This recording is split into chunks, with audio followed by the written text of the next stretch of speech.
On behalf of Cybervision Systems, I would like to welcome you to one of the most beneficial and powerfully effective personal achievement programs you will ever experience. The Neuropsychology of Self-Discipline, the Master Key to Success. My name is Richard Gebhardt, and I'm going to be your guide as we explore, learn, and use this fascinating and effective program for developing your power of self-discipline, the iron will, the inner strength and drive you need to achieve your life's goals and ambitions. This program is the result of many years of thoughtful scientific inquiry and research. In an attempt to discover and understand the main driving force, the core source of inner power that separates the dynamically achieving person from the unfulfilled, underachieving masses, Cybervision Systems has directed its financial and human resources to find the answer. Through its association with the famed Stanford University Neuropsychological Research Laboratory, and through 7 years of intensive investigation into the science of human achievement, Cybervision Systems has uncovered what it believes is the master key to success. The master key which unlocks the raw potential that lies dormant within the heart and mind of man. Simply stated, we call this key self-discipline. Self-discipline. What's the first thing that phrase makes you think of? Unfortunately, for most people, the term conjures up images of strictness, long stretches of boring or irritating work, of self-sacrifice and self-denial. Nothing could be further from the truth. Truly self-disciplined people are not bored, unhappy, or suffering from any kind of deprivation. In fact, they have learned to give themselves the true joy that comes from pursuing and achieving their most cherished goals and dreams. What, then, is self-discipline really all about? The simple answer may surprise you.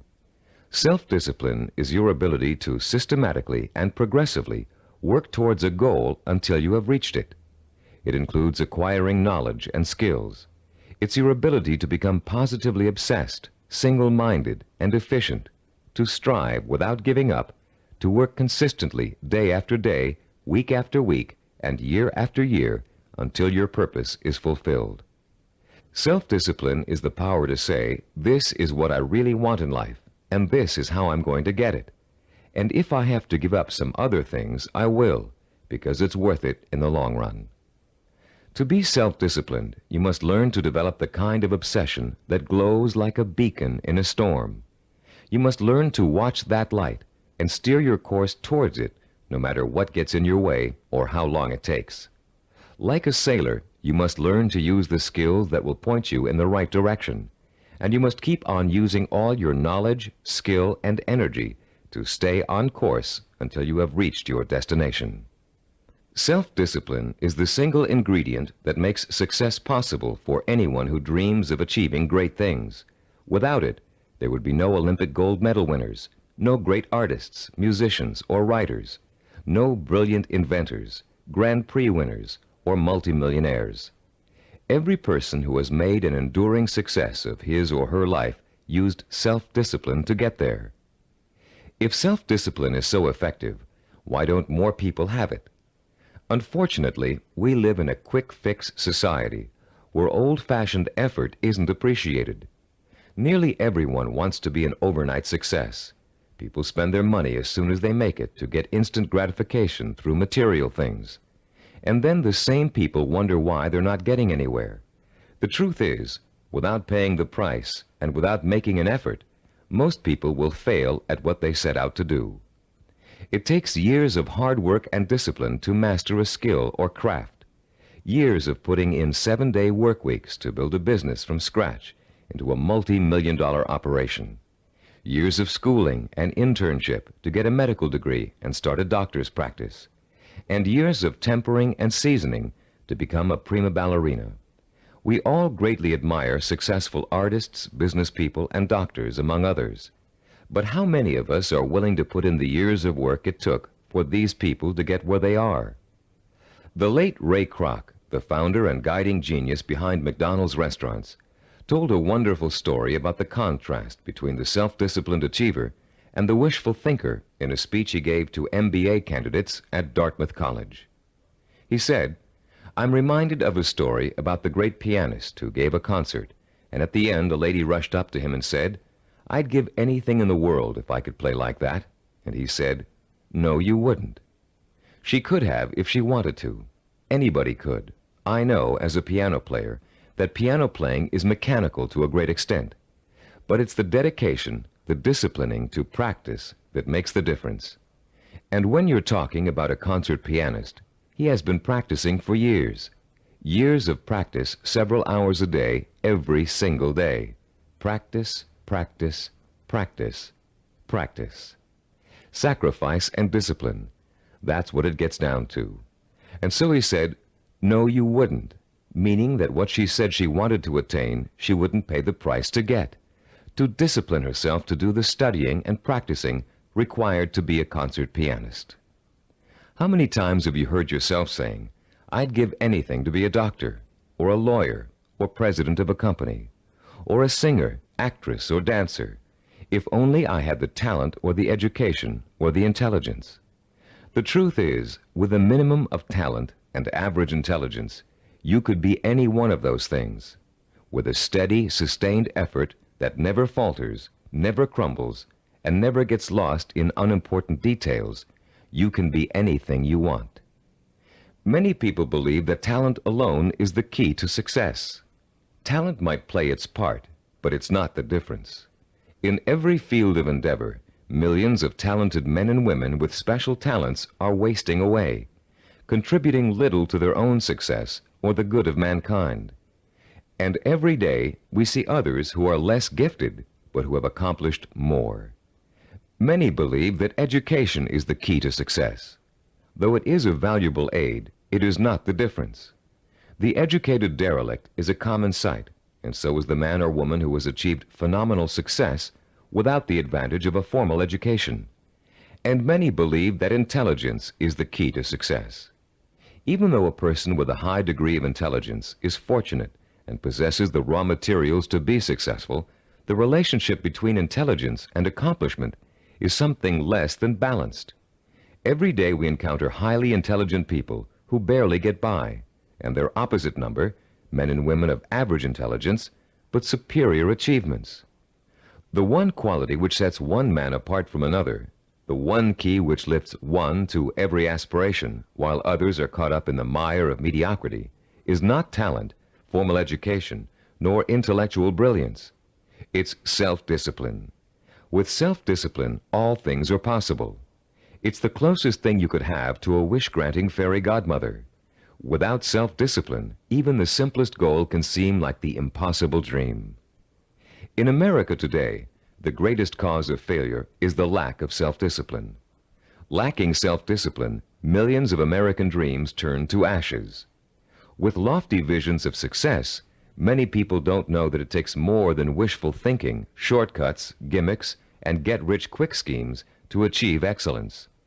Somehow, most people have lost sight of the age-old truth that anything worthwhile achieving takes time, organized, persistent effort, and more time. As you look around you, you'll see the many obvious fruits of the undisciplined mind: poverty, unhappiness, and drugs, the social cancer of a quick-fix society.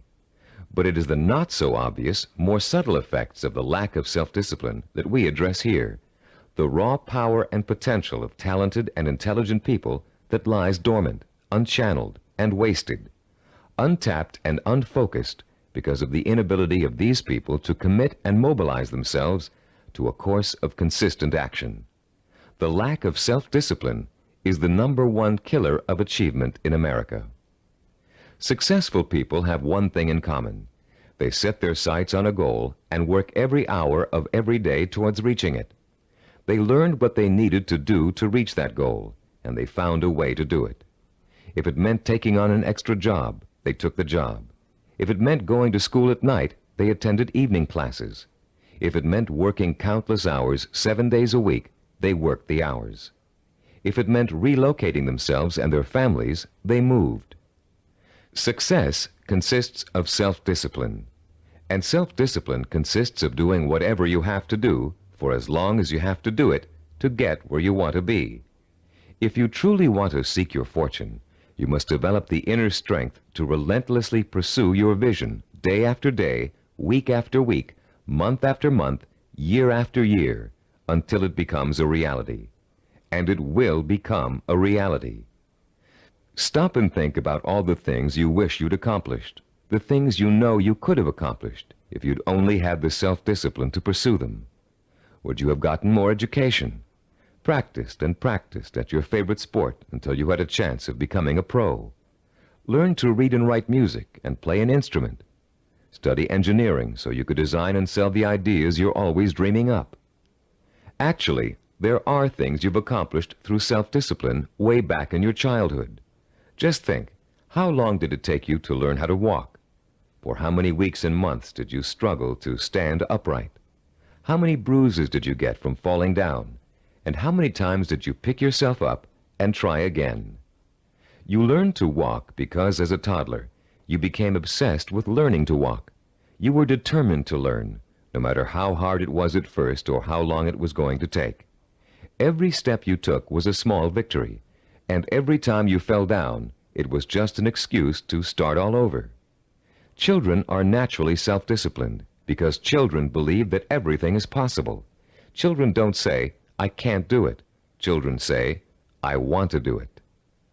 When you want something badly enough, and when you believe in it strongly enough, self-discipline will get it for you. Self-discipline is the most powerful tool you own for bridging the gap between wishful thinking and real fulfillment. Without it, you can only stare, as author Amy Gross says, like a window shopper at the good things of life, and shrug and move on. You can have those good things by developing the self-discipline to achieve them. What do you want that you're willing to pay the price for? What means so much to you that you'll spend weeks, months, or years pursuing it?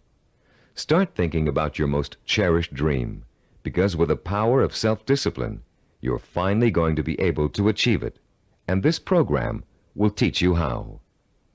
The neuropsychology of self-discipline, your master key to success, will show you how to take the raw materials you already possess, your talent, intelligence, strength, and motivation, and turn them into the assets you need to achieve your life's goals.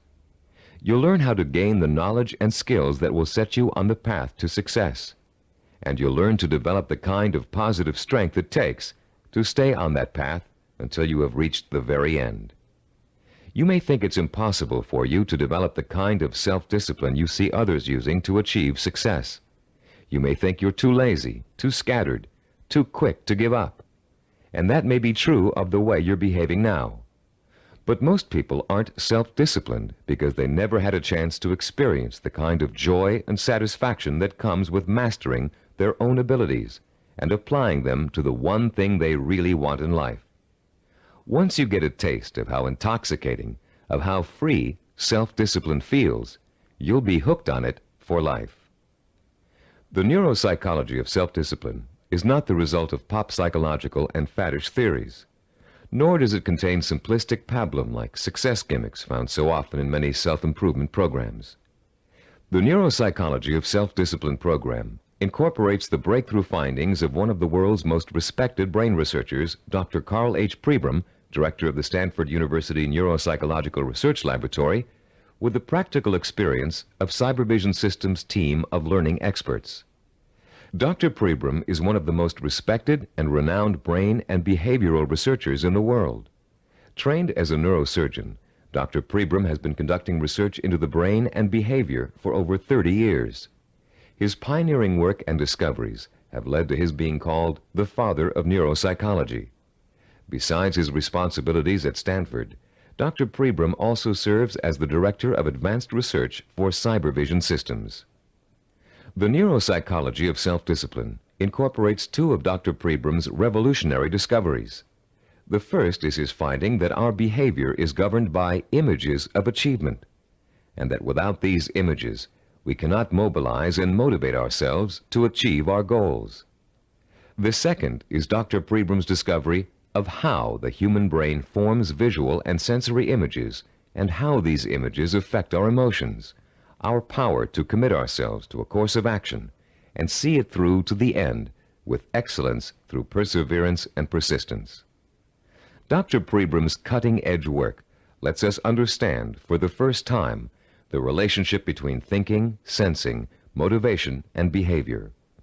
And by collaborating with Dr. Prebram, Cybervision Systems has been able to develop a powerful technology that enables you to harness your own mental processes and motivate yourself to develop the kind of iron will that will carry you through thick and thin to achieve your goals, achieve them well and completely, and enjoy the journey every inch of the way.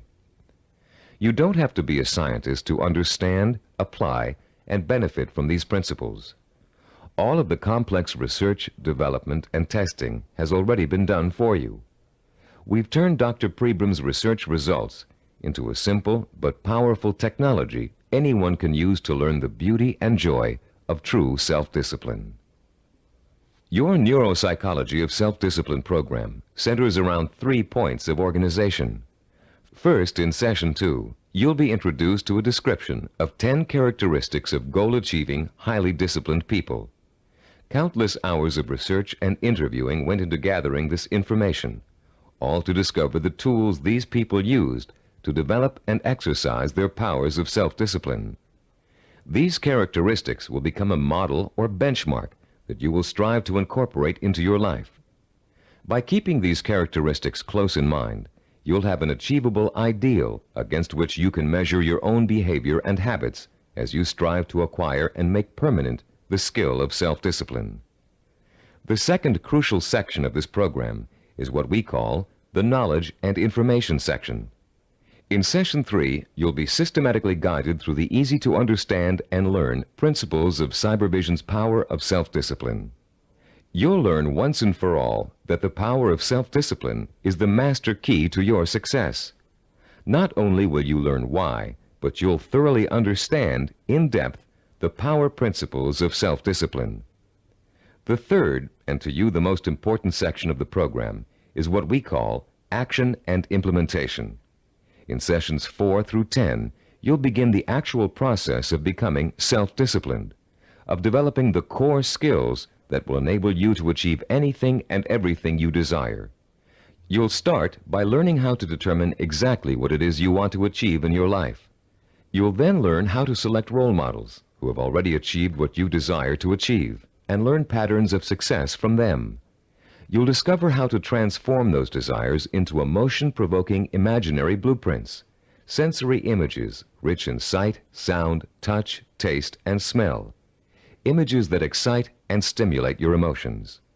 You'll learn how to overcome the poisonous doubt that gnaws deep within you as you dwell and reflect upon your chances for success.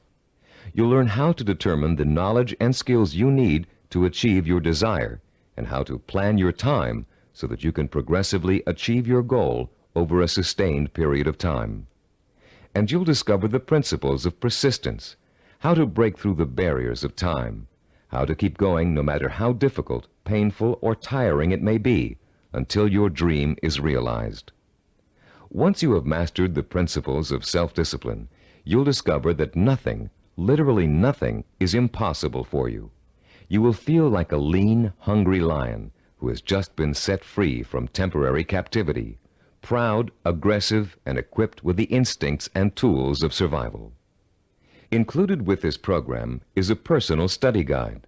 It was designed to assist you in mastering the materials and applying the techniques contained in the audio cassettes. Use it well, for it will help you every step of the way in developing the power of self-discipline. Before you go any further with the audio cassettes, please read the introduction in the study guide. Complete the written exercises for this session, Session 1. Then prepare yourself to listen to Session 2 by first reviewing the background information on Session 2 in the study guide. By following the principles of this program, you will, for the first time in your life, be able to achieve whatever it is you desire and accomplish it with the pride of excellence. Talking about success is one thing. Anybody can do that. Achieving it day by day, month by month, and year by year is another. That's what you're going to learn in this program. How to do it. Behind every great achiever, there's another achiever. It may be someone close to home, a parent, teacher, or friend. It may be someone who's currently famous. Or it may be a historical or mythological figure. There are probably many young cadets at West Point and Annapolis today who secretly dream of someday repeating the astonishing feats of General George S. Patton, the legendary World War II hero. Yet Patton himself attributed his success on the battlefield to great military leaders of the past. From early childhood, one of his favorites was Alexander the Great, the young Greek ruler who nearly conquered the world over 2,000 years ago. Fascinated by Alexander's repeatedly successful conquests and his dashing personal style, Patton read everything he could about the ancient warrior. Soon he came to know Alexander intimately, his personality, his leadership style, his way of thinking and solving problems, his military strategies. And finally, Patton got to the point where he could think like Alexander the Great, act like Alexander the Great, and get results like Alexander the Great. When he planned his battle strategies, Patton used tactics that followed along the lines of Alexander's greatest military achievements, and they worked. Patton was so successful in battle after battle that the Germans considered him to be the Allies' greatest weapon. Patton had Alexander the Great and his own disciplined personality to thank for his success. But Alexander himself had someone else to thank for his own brilliant military maneuvers. Alexander drew his inspiration from the mythical Greek god Hercules. After studying everything that had been written and that was known about the mythical god of courage and strength, Alexander began to pattern his thinking, personal style, and actions after him. There are countless other examples of the great learning from the great. Baseball champion Babe Ruth was once asked how he developed the hitting style that made people call him the king of the home run hitters. Ruth replied that he had simply studied and copied the greatest hitter of his time, a player called Shoeless Joe Jackson. Most, if not all, great achievers draw their inspiration, their style, and their strategies from role models. How much we eventually achieve in life may well boil down to one simple ingredient: the quality of the models we choose to emulate. All human behavior begins with models. We learn to walk, talk, dress, and feed ourselves by watching our families doing those things every day. But we learn more than simple everyday activities from the people who surround us as we grow up.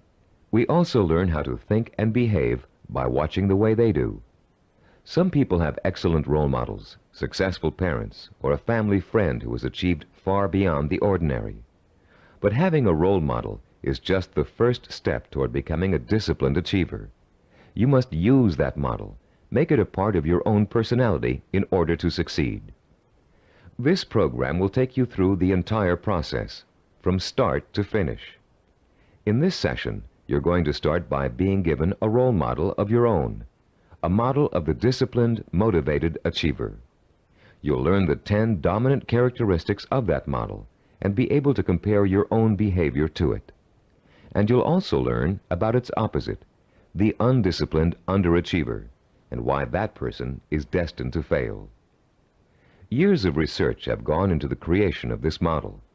Cybervision has studied people who have been successful in business, education, science, the arts, and other fields. These people were tested for the possible presence of dozens of characteristics and attitudes. And when all was said and done, Cybervision found 10 qualities that were common to every one of them. Understanding the characteristics of the highly disciplined achiever can be as inspiring to you as Alexander the Great was to George Patton.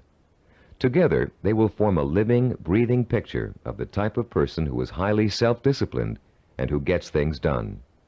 With this picture in front of you, you'll have a model to pattern your own behavior after, and you'll be able to begin to reshape your life along rewarding, achievement-oriented lines.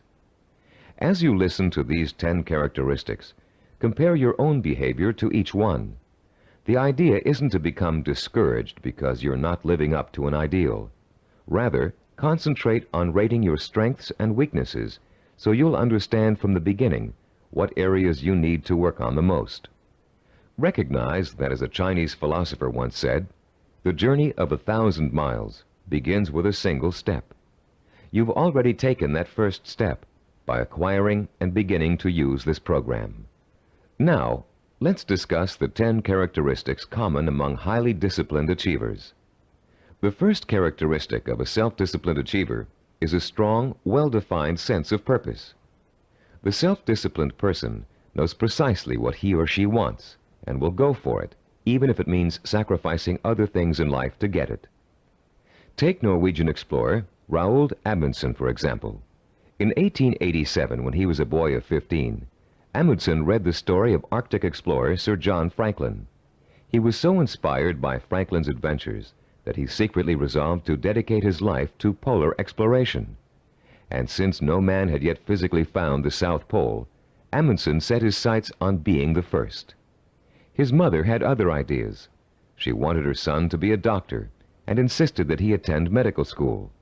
At first, Amundsen gave in, but then, unhappy and frustrated, he quit school, joined an exploration party, and went to sea. Amundsen spent years apprenticing in the treacherous Antarctic. It was hard physical work, and there was a lot to learn. He studied nautical techniques until he became a master sailor, and then he began to organize his own expeditions. 24 years after Amundsen chose his goal, he succeeded in achieving it. In 1911, he became the first man to find the South Pole. Contrast Amundsen's single-minded pursuit with the profile of a person who isn't sure what he or she wants to accomplish. The purposelessness personality drifts through life uncertainly, always searching, never finding. This is the type of person who changes jobs, leaves relationships, and starts projects but never finishes them. It's someone who never stays with anything long enough to become successful at it.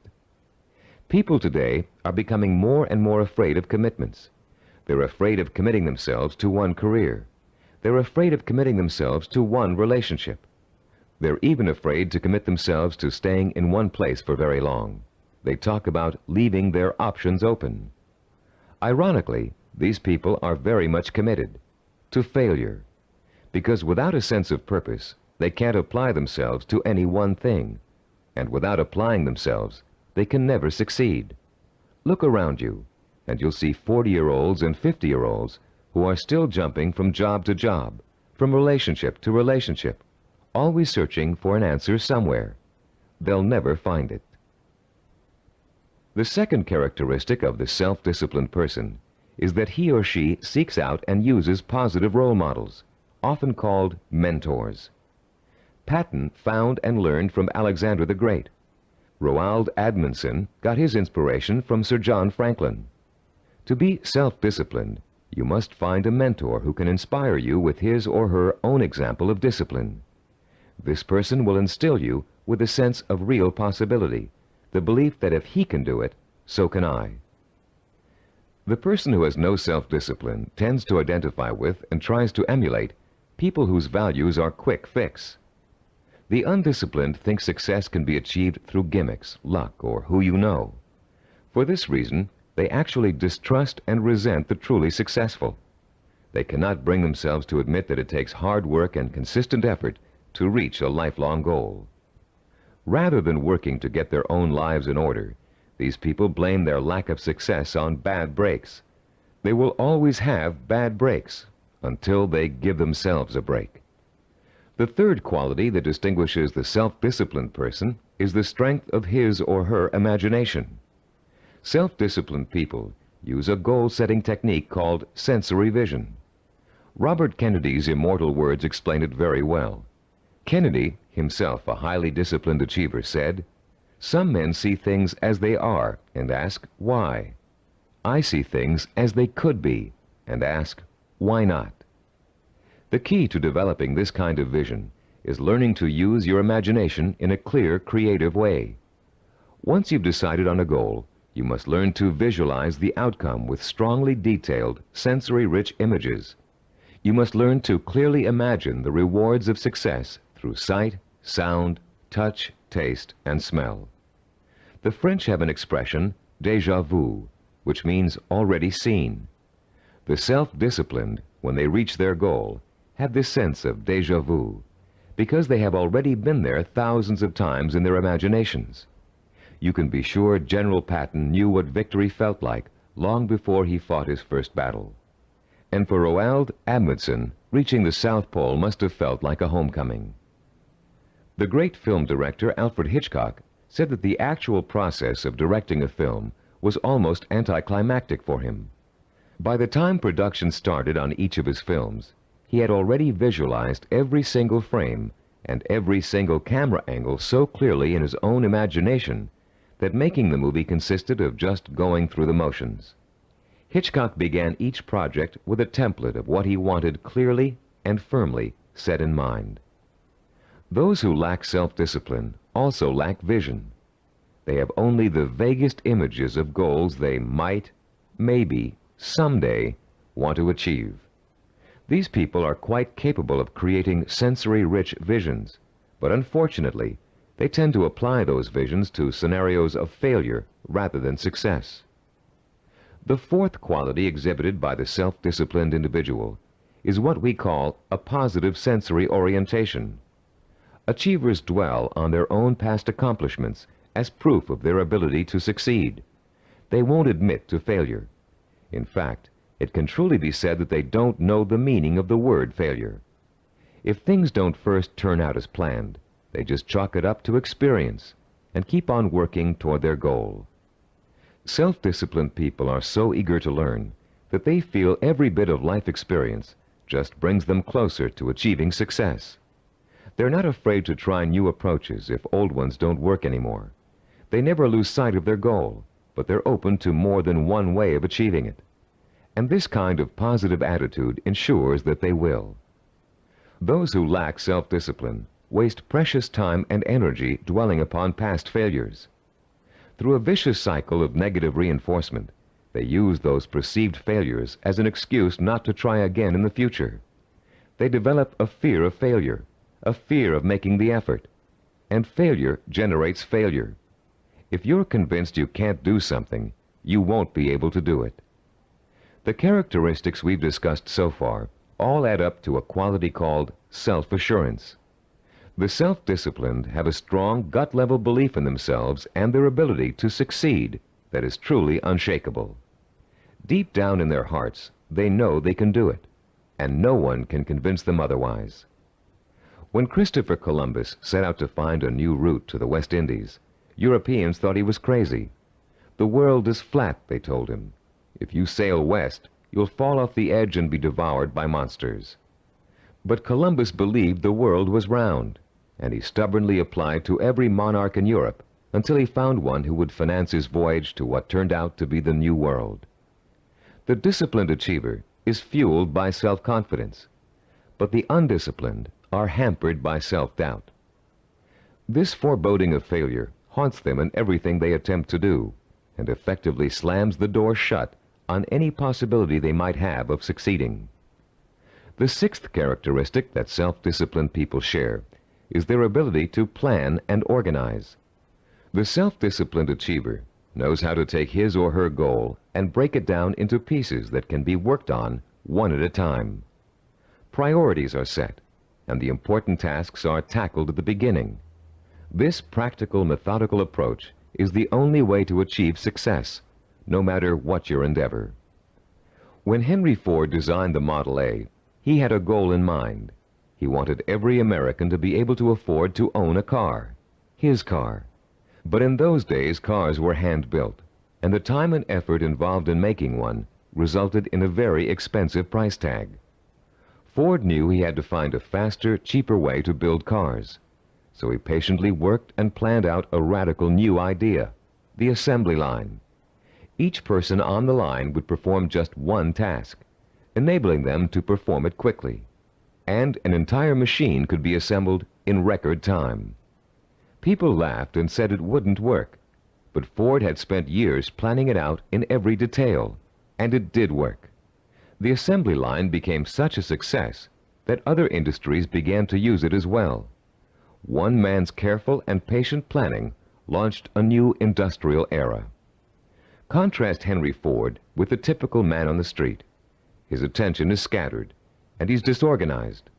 He either has no idea what he's going to do next, or he has so many irons in the fire that he can't keep track of them all. Maybe he's trying to start a business, but he's busy hiring employees when he still doesn't have any clients or office space.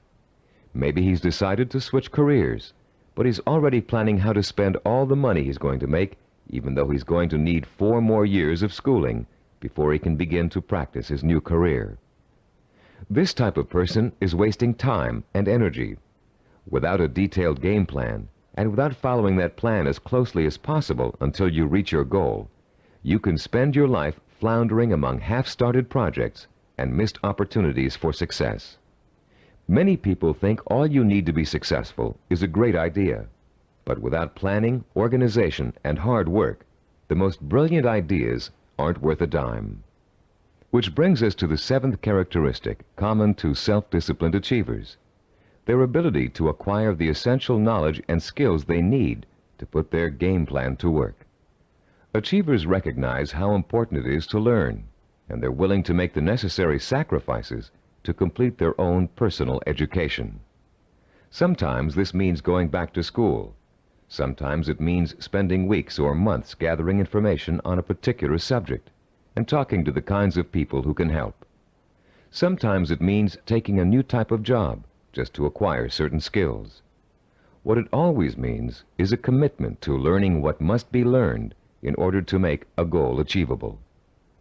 If you want to become a doctor, you must first study pre-med, then go to medical school, and then complete your internship before you can set up a practice. Anyone who thinks he can become a physician without doing all of those things is just dreaming. If you want to run your own business, there are ways of approaching your business education. You can go to graduate school and get an MBA. You can work for someone else in the type of business you want to start and get hands-on experience before going off on your own. You can find a partner who knows how to run a business and take on less responsibility in the beginning, watching what your partner does and learning the essentials. Those without self-discipline are always looking for shortcuts. They take weekend courses and think they're highly qualified for a new profession. They listen to one person's advice and think they've heard it all. They try to start a business without business plans. Going through a real learning process is too much trouble. Why is it so much trouble? Because the undisciplined person lacks patience, the 8th quality on our list of self-disciplined characteristics. The kinds of patience Christopher Columbus and Henry Ford exhibited. The kind of patience engineer Washington Augustus Roebling demonstrated in finishing the building of the famous Brooklyn Bridge. Roebling's father, John Augustus, was the brilliant engineer who designed the Brooklyn Bridge and began overseeing the building of it in 1869. It was going to be the first steel suspension bridge in the world, a feat of engineering for its time. But the project had hardly begun when the elder Roebling suffered a fatal accident, and someone had to carry on. That someone turned out to be his son. Washington Augustus Roebling took over where his father left off. But just 3 years later, he contracted Caisson's disease from spending so much time underground. The illness left him almost completely paralyzed, in great pain, and confined to a wheelchair for life. Some people would have given up the project under those conditions, but Washington Augustus didn't. Instead, he moved to an apartment in Brooklyn Heights that overlooked the bridge, and he sat all day at the window, watching the work as it progressed and supervising it from his living room. Messengers ran back and forth, conveying his instructions to the workers on the bridge. Washington Augustus worked this way for 11 years, until the bridge was opened in 1883. Obviously, the younger Roebling's patience paid off, mostly because he, like other self-disciplined achievers, was not intimidated by time. Roebling would have sat at that window without complaint for 20, 30 years or more in order to finish his project. It meant that much to him.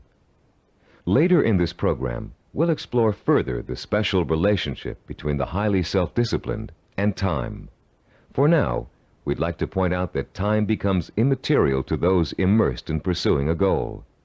Hours pass as if they were minutes, weeks as if they were days, years as if they were months. The self-disciplined do not worry about time. They also see time as a tool. Accomplishment takes time, and people who wish to achieve have all the time in the world. Because every moment they're working towards their goal, they know they are coming 1 minute closer to reaching it. And for the self-disciplined, getting there is at least half the fun. The undisciplined view time as an enemy, something to beat. You'll hear them say, "I want it all now. I can't wait." Unfortunately, these people don't realize that time is going to pass anyway, and if they're not working toward their goal, they're only wasting the time they feel is so precious. The self-disciplined are persistent. This is the 9th quality that contributes to their success. They have what it takes to stick to their vision through thick and thin, day in and day out. They don't give up in spite of rejection, hardship, setbacks, or other people's opinions. They are relentless in their pursuit of their own dreams and goals. The self-disciplined are actually very stubborn. They succeed against all odds. When they get discouraged, they draw new inspiration and motivation from their sensory-rich visions of success. And that's enough to fuel their emotional drive to keep on making the effort. Ellie Hawkins, a mountain climber, is a good example of someone who just wouldn't give up even when the odds turned against her. She set out to climb a particularly difficult face of Yosemite's treacherous El Capitan. Ellie undertook this climb to prove that dyslexia, a learning disorder from which she suffers, can be beaten. In the middle of the climb, Ellie slipped and suffered a rope burn on her left hand that was so bad she almost lost complete use of the hand. She could have stopped there, but she didn't. What started out to be a 6-day climb turned into a torturous 8-day ordeal as Ellie worked with one hand, holding her wounded arm above her head to lessen the pain. Ellie reached the top and immediately announced plans to tackle another very difficult climb. No one doubts that she'll do it, because she has the hallmark of a disciplined achiever. The undisciplined are easy quitters. They give up when the going gets rough. They're more interested in having a good time than in working. Even worse, they find it impossible to have a good time when they are working. This brings us to the 10th and last characteristic of the self-disciplined achiever, the ability to experience pleasure while working to achieve his or her vision. These people are excited by their goals and become easily engrossed in the work it takes to get there. They're interested in learning, they enjoy acquiring new skills, and they have a good time while they're pursuing their ambitions. To the highly disciplined, there's no such thing as work. Their work becomes their life and their main source of pleasure. When they become successful, you often hear them say, "I can't believe I'm getting rich doing this. It's so much fun." And most of them would keep doing what they're doing, even if they weren't making money at it. To the undisciplined, work is the stressful, painful, boring part of life that must be tolerated between periods of pleasure. These are the people who live for the weekend, who are willing to work only because it gives them the disposable income they can spend on fun. And these are also the people who don't want to put in overtime or take work home unless they're being paid extra for it. If taking on more work will only get them a promotion or a crack at a better job, they won't do it. Now that we've identified the 10 qualities common to all self-disciplined achievers, we'd like you to begin comparing yourself against the model characteristics we just discussed. This self-assessment will give you a good idea of your own strengths and weaknesses. After you've finished listening to this session, turn to page 11 of your study guide and follow the instructions for using the personal assessment form you'll find there. Let's summarize the characteristics of self-disciplined achievers. First, they have a strong, well-defined sense of purpose. They know what they want. Second, they seek out positive role models for inspiration and learning. Third, they use sensory-rich visions and a vivid imagination to set the stage for their own achievement. Fourth, they have a positive sensory orientation. They expect to succeed rather than fail. Fifth, they have a deep-rooted belief in their ability to achieve.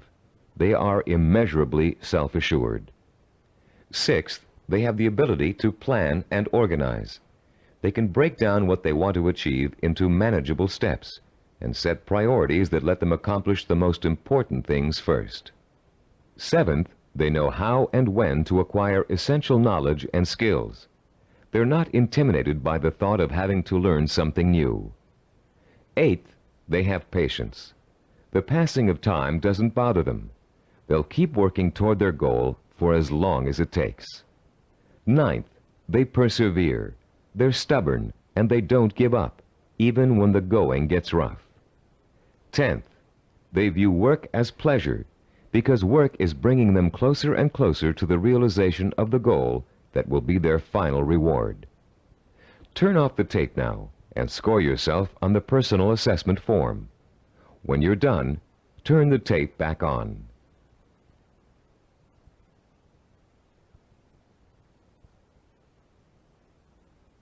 Welcome back. We hope you're not too discouraged by an honest assessment of where you stand now in terms of self-discipline. Remember, you've already taken the first steps toward making a positive change in your life, and you will experience that change by the time you finish this program.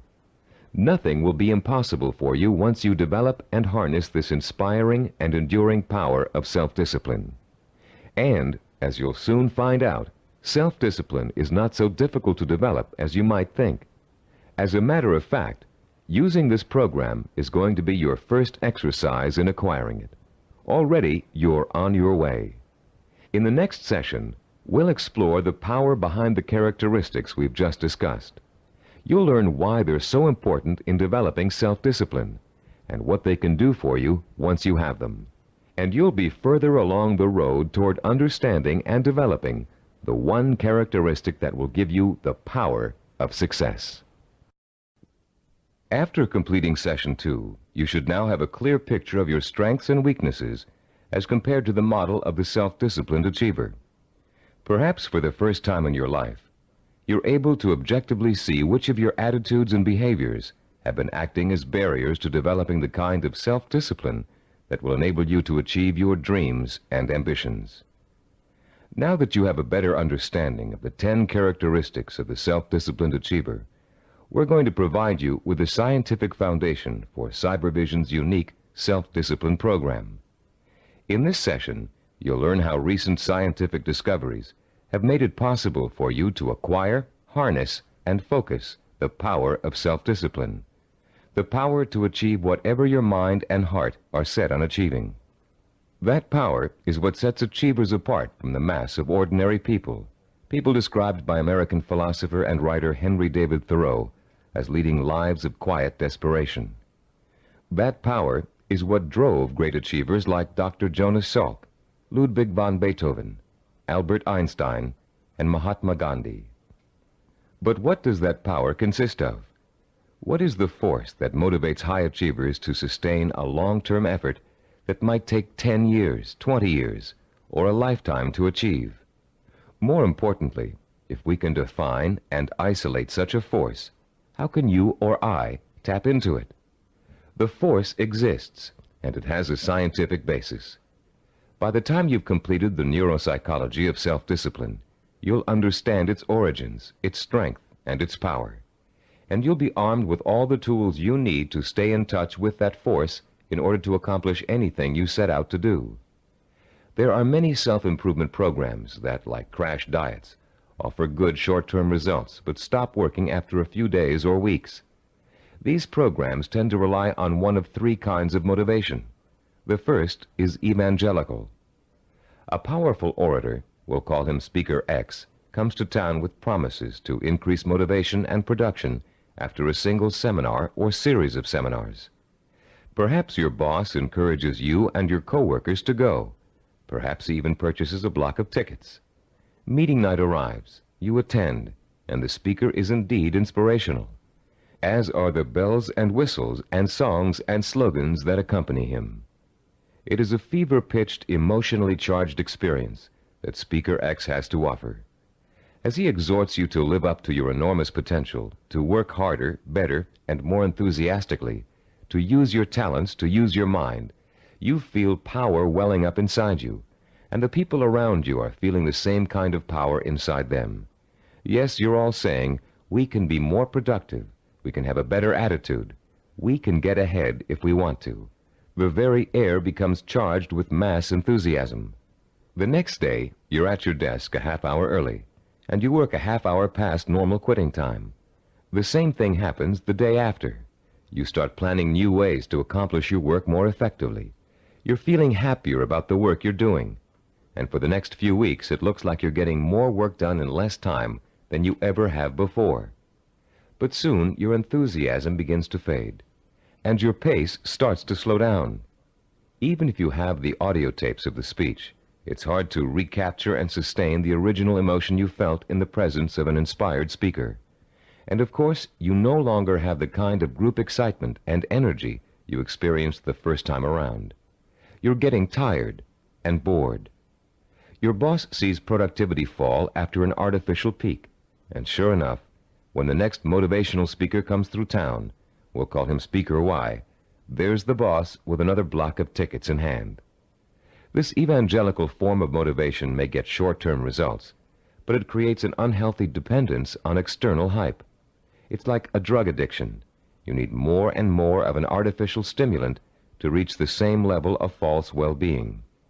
When you get your shot of motivation, you become enthusiastic and energetic. When the shot wears off, you get sluggish and lethargic. The same problem exists with the second major motivational tool that most self-improvement programs rely on: external rewards, like money, prizes, bonuses for reaching quotas. These are essentially pats on the head from the boss, often desirable pats, but still pats on the head, signals that you've pleased someone else. This method works very well on children. Unfortunately, it tends to create a childlike dependence on outside rewards, even in adults. Like evangelical speakers, this carrot-and-stick approach produces only short-term results. External rewards do not increase individual commitment, and most people tend to adapt to them quickly, soon expecting bonuses as a matter of course, and not because they performed above and beyond the call of duty. Rewards are manipulative. People who give them out are always asking themselves, how can I motivate my staff? The truth is, to be truly effective in the long term, motivation must come from within. The third classic motivational tool is a familiar one: fear. Humorists Carl Reiner and Mel Brooks created a comedy album in the early 60s in which Reiner, as a journalist, interviews Brooks, who plays a 2,000-year-old man. Eager to know about life in the distant past, Reiner asks Brooks, what was the major form of transportation in those days? Brooks replies, fear. Fear transported you. Reiner is puzzled. Fear, he asks. Brooks responds, yeah, fear. You see, an animal would growl, and you would go 2 miles in a minute. It's true, fear is a great motivator. If you don't perform, something undesirable happens. You lose your job. There go the house payments, the car payments, the kids' college tuition, and so on. As the mental dominoes fall, you're motivated to keep performing. But while fear may bring short-term results, it also brings resentment and rapid burnout. It doesn't take long before you're angry at the system that's keeping you going. And anger makes you less productive, which increases your fear. It becomes a vicious cycle with an unpleasant ending. It should be pretty clear by now that these motivational systems aren't motivational at all. Each of them relies on an external stimulus and an artificial situation. And each relies on an initial burst of emotion that fades rapidly when the new situation becomes habitual. You may have tried several of these motivational or goal-setting programs in the past. Perhaps they even contributed to your sense of self-awareness. If so, you've no doubt learned that self-awareness alone is not sufficient to motivate change. It's easy to identify self-defeating behaviors. It's easy to plan strategies for eliminating them. It's easy to turn over a new leaf, but it's very difficult to sustain change for a long enough period of time for your new behavior to become as ingrained in your character as your bad habits were in the past. Having a roadmap is not enough. You need fuel. The key to developing self-discipline, the power to persistently pursue a long-term goal without giving up until the goal is achieved, is the fuel of internal motivation. It would be nice if we were all born with the patience, drive, and skill it takes to achieve any long-range goal or complete any long-term project. But we're not. Self-discipline is a learned behavior. Years of research at major American universities, primarily California's Stanford University, have proved it. And Cybervision's own research into the latest learning theories of behavioral scientists have confirmed that self-discipline is an acquired characteristic with a basis in behavioral science. The neuropsychology of self-discipline has been developed according to materials gathered from two major sources. Our information comes from our own research into the way human beings learn, and from the revolutionary discoveries about the structure and organization of the human brain made by Dr. Carl Pribram. Head of Stanford University's Neuropsychology Research Laboratory, Dr. Pribram is one of the most respected brain scientists in the world. Trained as a neurosurgeon, his research into brain function led to a deep interest in the behavioral sciences. His pioneering work in both of these areas led to the fusion of the two into the science of neuropsychology. As a neuropsychologist, Dr. Pribram studies how the nervous system and its component parts affects human behavior. Those studies have led to two revolutionary discoveries. The neuropsychology of self-discipline incorporates both of them. The first of Dr. Pribram's discoveries explains how the human brain forms visual and sensory images, and how those images affect our minds, our bodies, and our behavior. The second discovery is that our behavior is governed by images of achievement, neuronal blueprints of the skills and actions that determine our success or failure in the achievement of our goals. Let's discuss how each of these scientific discoveries leads us to understand the power and the origins of self-discipline.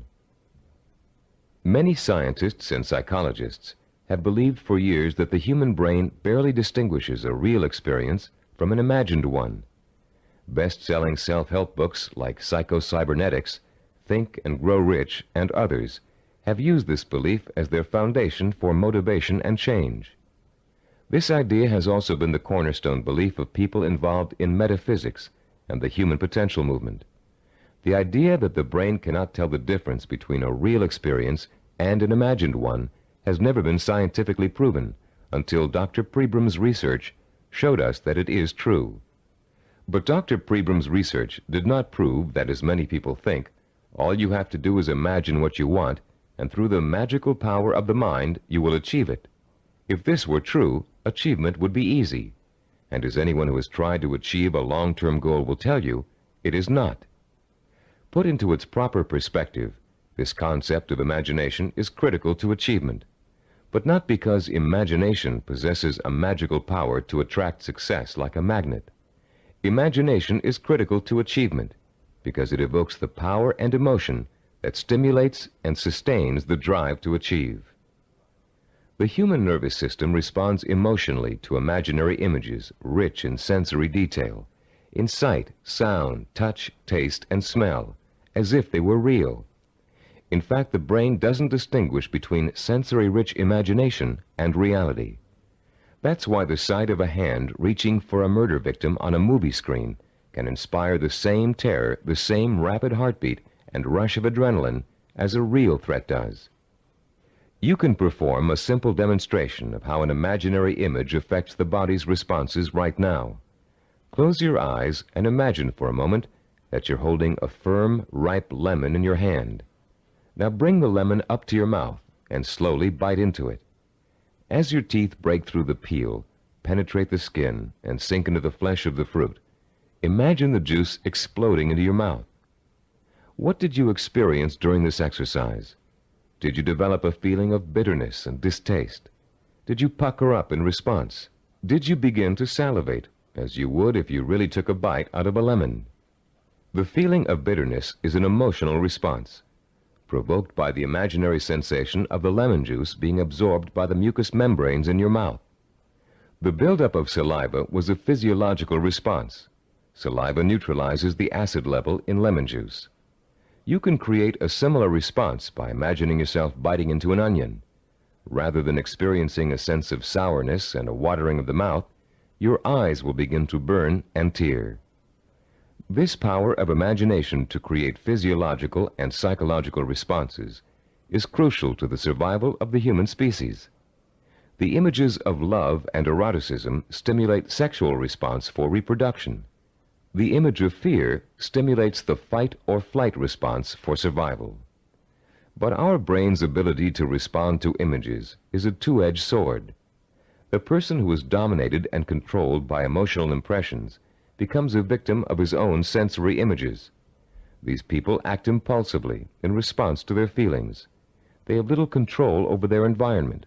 They are easy prey for fear, superstition, and con artists. They are usually unhappy. On the other hand, the person who understands the power of imagery and who can deliberately harness a flood of sensory images to reinforce an intellectually formulated plan has a lifetime source of energy to apply toward positive action. This person uses emotion as fuel. Only when the imagination is harnessed and focused on the benefits and rewards of a specific goal can we light the fires of self-motivation and develop the kind of self-discipline that will help us achieve that goal. Dr. Pribram made a second significant discovery in his research into the brain and human behavior. He found that all of our actions are governed and driven by what he calls an image of achievement. That image of achievement is actually a mental blueprint for reaching a goal. It is made up of images rich in sight, sound, touch, taste, and smell. And in the mind of a highly self-disciplined achiever, it serves as the source of emotional fuel that drives him to work long and hard to reach his goal. Wimbledon tennis champion Stan Smith reported that once he realized that he could compete with some of the world's best tennis players, he established a vision of himself becoming the #1 tennis player in the world. He imagined winning the Wimbledon title years before he actually achieved it. He saw himself receiving the trophy, dancing at the winner's ball. He felt the worldwide acclaim that would accompany his success. He used that vision as an emotional well from which to draw the necessary strength, persistence, and perseverance to spend thousands of hours in practice and competition, developing the skills and experience that would eventually see him to the realization of his dream. Have you ever heard someone say, "I wanted it so bad I could taste it"? That's the kind of stimulus that motivates the self-disciplined achiever. Not only can the achiever taste victory, he can see, smell, hear, and feel it too. After years of research, we now know that such deep, sensory-rich images are the actual language of the brain. Although it is actually far more complex, the brain can be compared to a computer. Computers, also referred to as hardware, can do nothing by themselves. They are simply the vehicles for programs called software that tell the computers what to do. Think of the brain as hardware and the imagination, images of achievement, as software. Images of achievement tell your brain what to think, which in turn tells you how to act. The right images can set in motion a chain of events that will lead you towards any kind of achievement you can imagine. Author Joe Himes describes watching a Taekwondo master named Young Tai Lee practicing blows against a straw-covered board. Lee pounded his fist again and again against the board, oblivious to the fact that his knuckles were bleeding. When Lee's practice was over, Himes asked him whether his hand hurt. Lee replied, "Not until just now, when I thought about it." When Himes looked astonished, Lee explained further, "When I was striking the Makawara board as you came in, my mind was on my home in Korea. Though I was standing here, I was seeing the mountains I knew as a youngster and the children I played with, hearing their laughter and my mother's voice. I was unaware of the pain in my hand." Lee then told a dramatic story of his own Taekwondo master, who once underwent a sinus operation with only his own concentration for an anesthetic. "How was that possible?" Himes asked. "Regulate your breathing," Lee replied. "Fix your eyes and mind on something else, perhaps a rock or a spot on the floor or ceiling. Concentrate on that object, savor it, taste it, give it color, and smell the dimension. Let it absorb all your thoughts and concentration, and the pain will diminish." If we replace the word object in Lee's description with the word goal, we have the perfect description of a sensory blueprint. Concentrate on that goal, Savor it, taste it, give it color, and smell the dimension. Let it absorb your thoughts and concentration. This ability to use sensory images to marshal one's powerful sensory impulses toward a goal is the essence of self-discipline. We are all born with imagination. Self-disciplined achievers have learned to use it to achieve even the most seemingly impossible goals. The self-disciplined achiever begins the journey to success with imagination. He asks himself, if I can have whatever I can imagine, what do I want? What is my purpose? When he has defined that purpose, he uses his imagination to create a vision of achievement, a sensory-rich image that will evoke an emotional response so strong that he is driven to action to bring his vision to life. And when he has achieved that goal, he uses his vision to create new goals, for the self-disciplined achiever never stops. He has learned such a powerful method for becoming successful that the pleasure of succeeding has for him become life itself. The self-disciplined achiever also uses imagination to change his goal whenever necessary. As images evoke emotion, and emotion propels him to act, he gets closer and closer to his goal. And the closer he gets, the more his reality changes. When it changes in such a way as to make his original goal either impossible or undesirable, he changes that goal to fit his new reality. The self-disciplined achiever creates a feedback system that ensures that he will never give up, and he will ultimately achieve what he wants. This is where most people fall down. They're working towards a goal, and suddenly circumstances interfere with that goal. They get sidetracked. Then when they try to get back on course, it doesn't work. Because their original goal does not fit their new reality, they think they have failed, and they give up.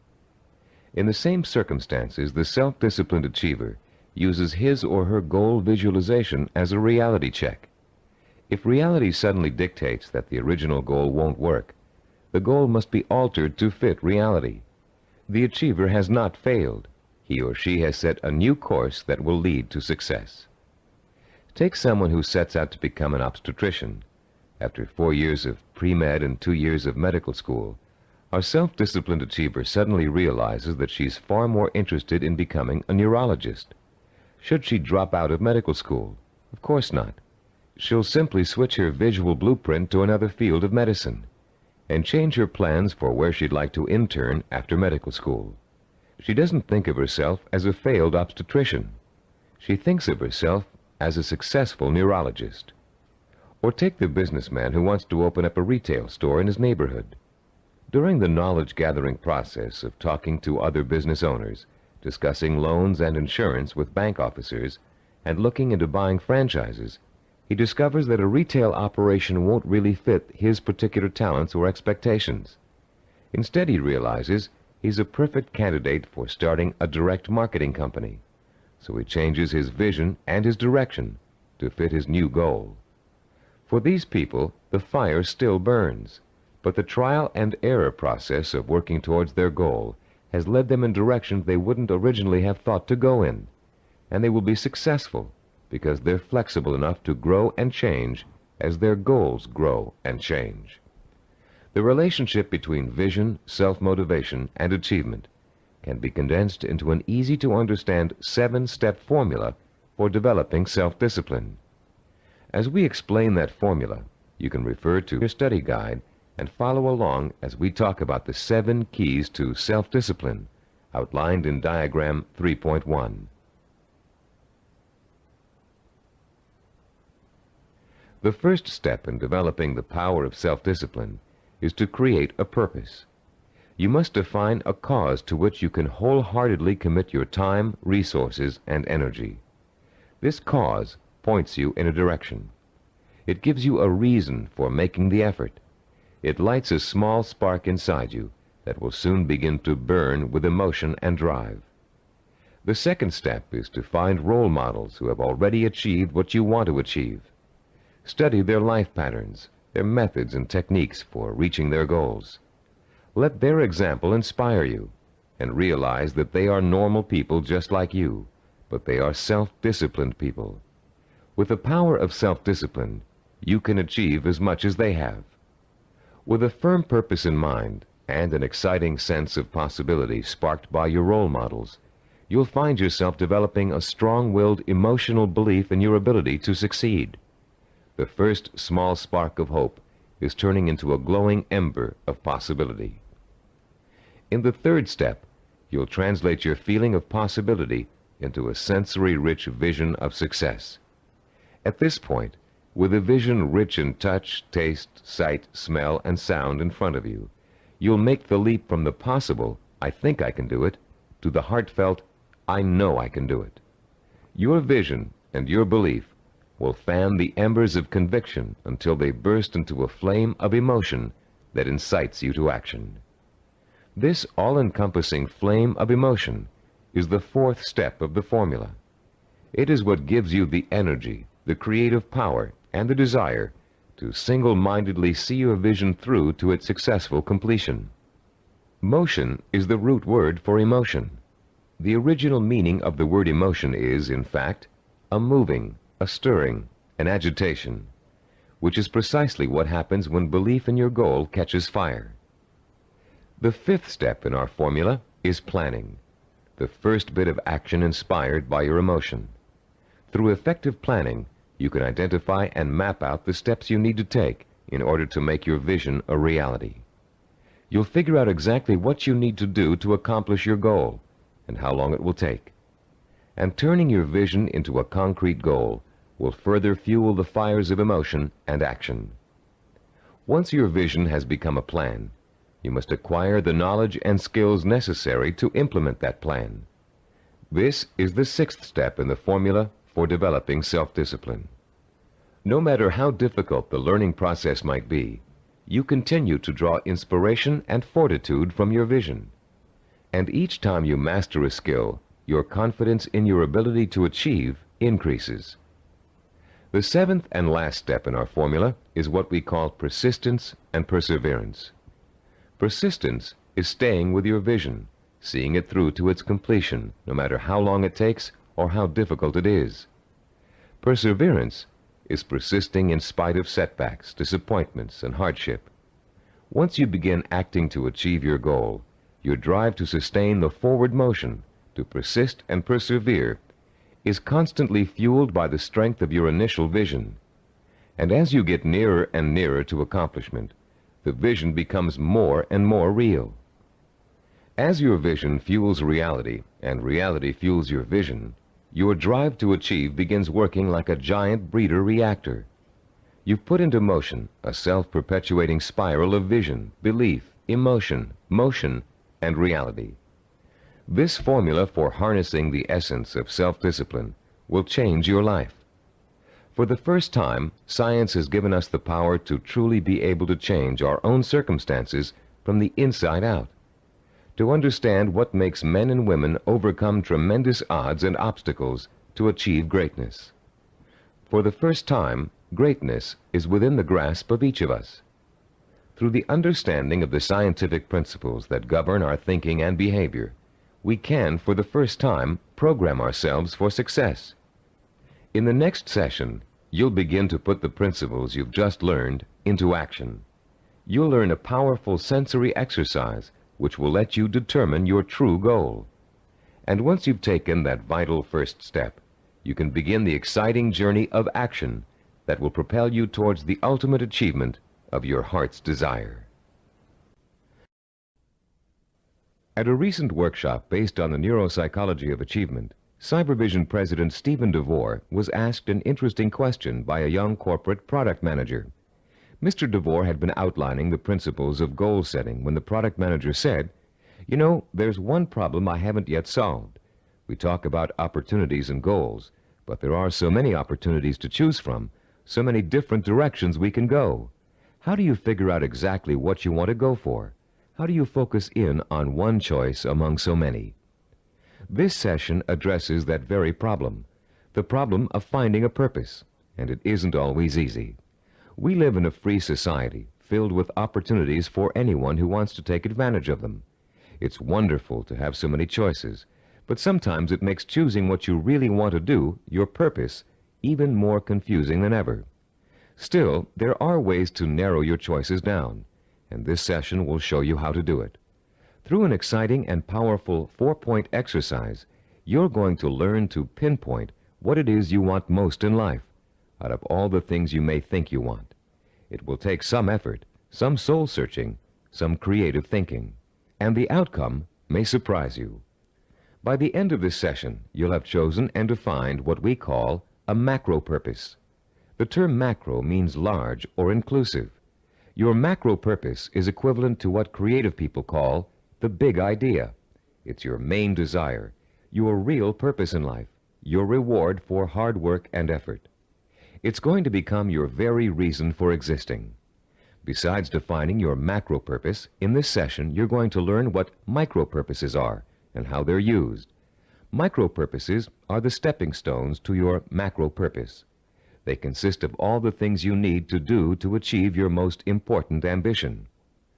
To help you thoroughly understand the concept of macro and micro purposes, think back for a moment to your early years in school, when you first learned to do simple math.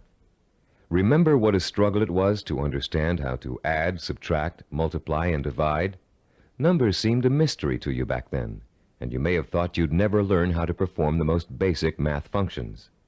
At the time, learning math for you was a macro purpose, and all the elements of learning it were micro purposes. You had to learn to count, for one thing. You had to learn the symbols for addition, multiplication, subtraction, and division. And you probably had to memorize the multiplication tables. As an adult, math seems to hardly be important, but you couldn't balance your checkbook or manage your money without it. And if you're a stockbroker, accountant, retail store manager, or bank teller, among other things, math is an important part of your job.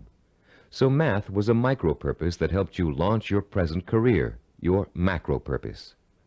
If your desire is to earn a college degree, a macro purpose, you must take a certain number of courses and amass a certain number of credits. Each course you take that counts toward your degree is a micro purpose.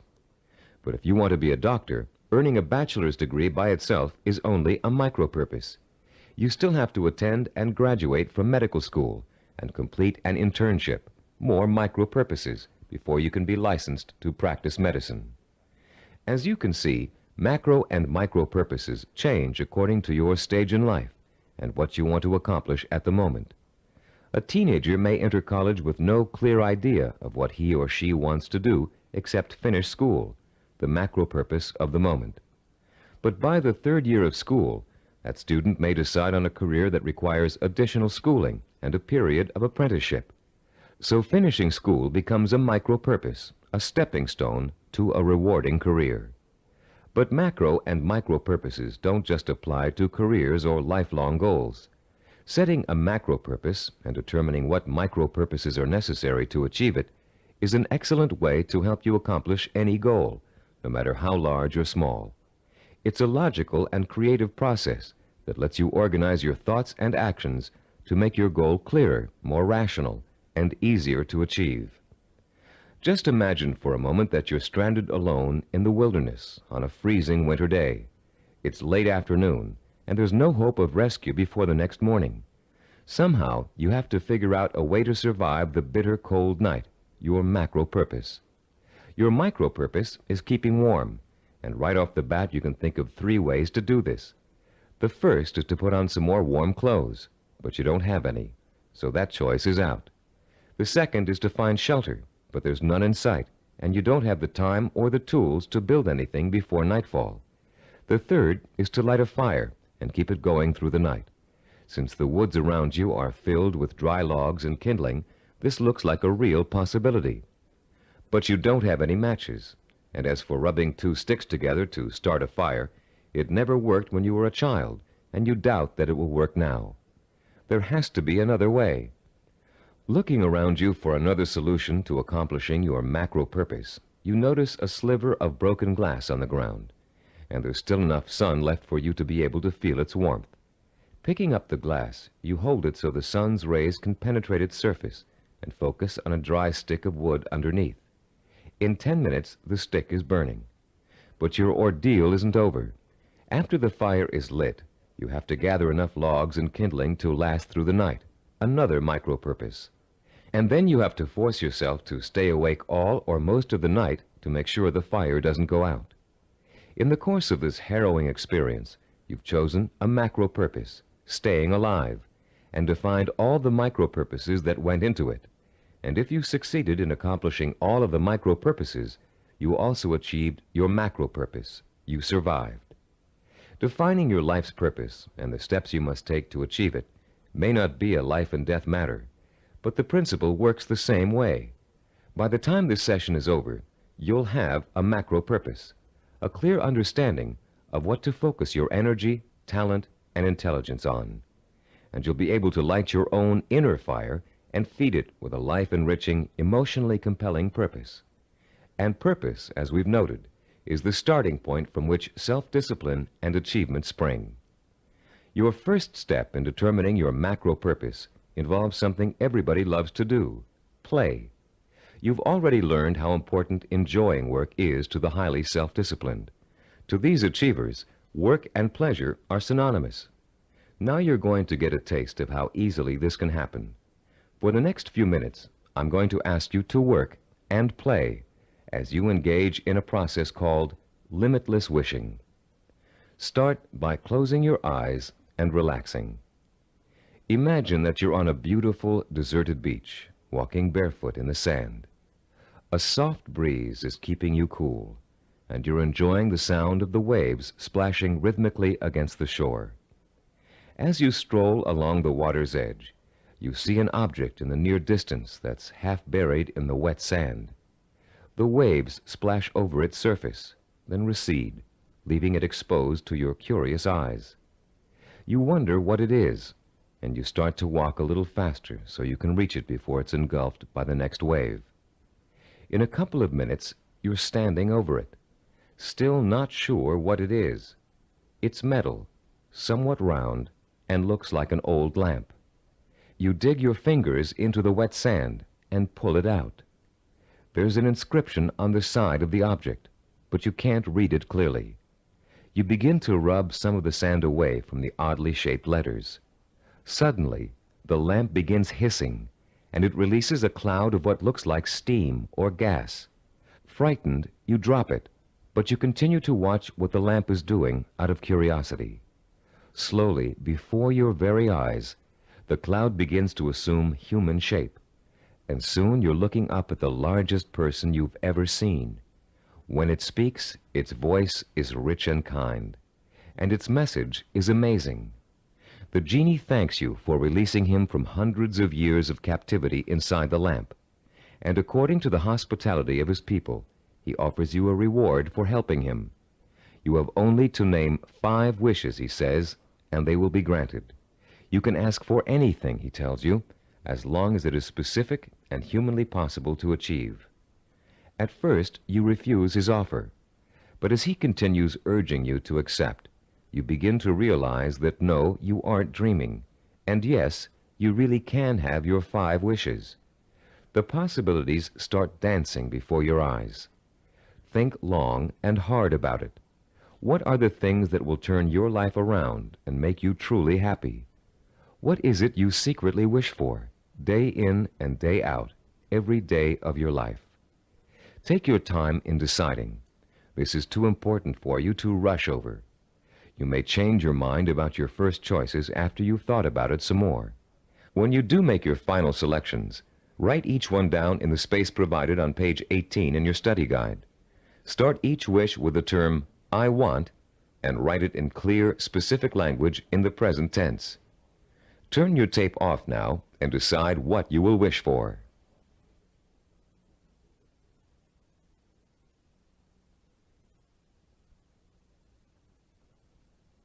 Welcome back. You now have in front of you a list of 5 wishes that your mind and heart told you are the most important things in life to you.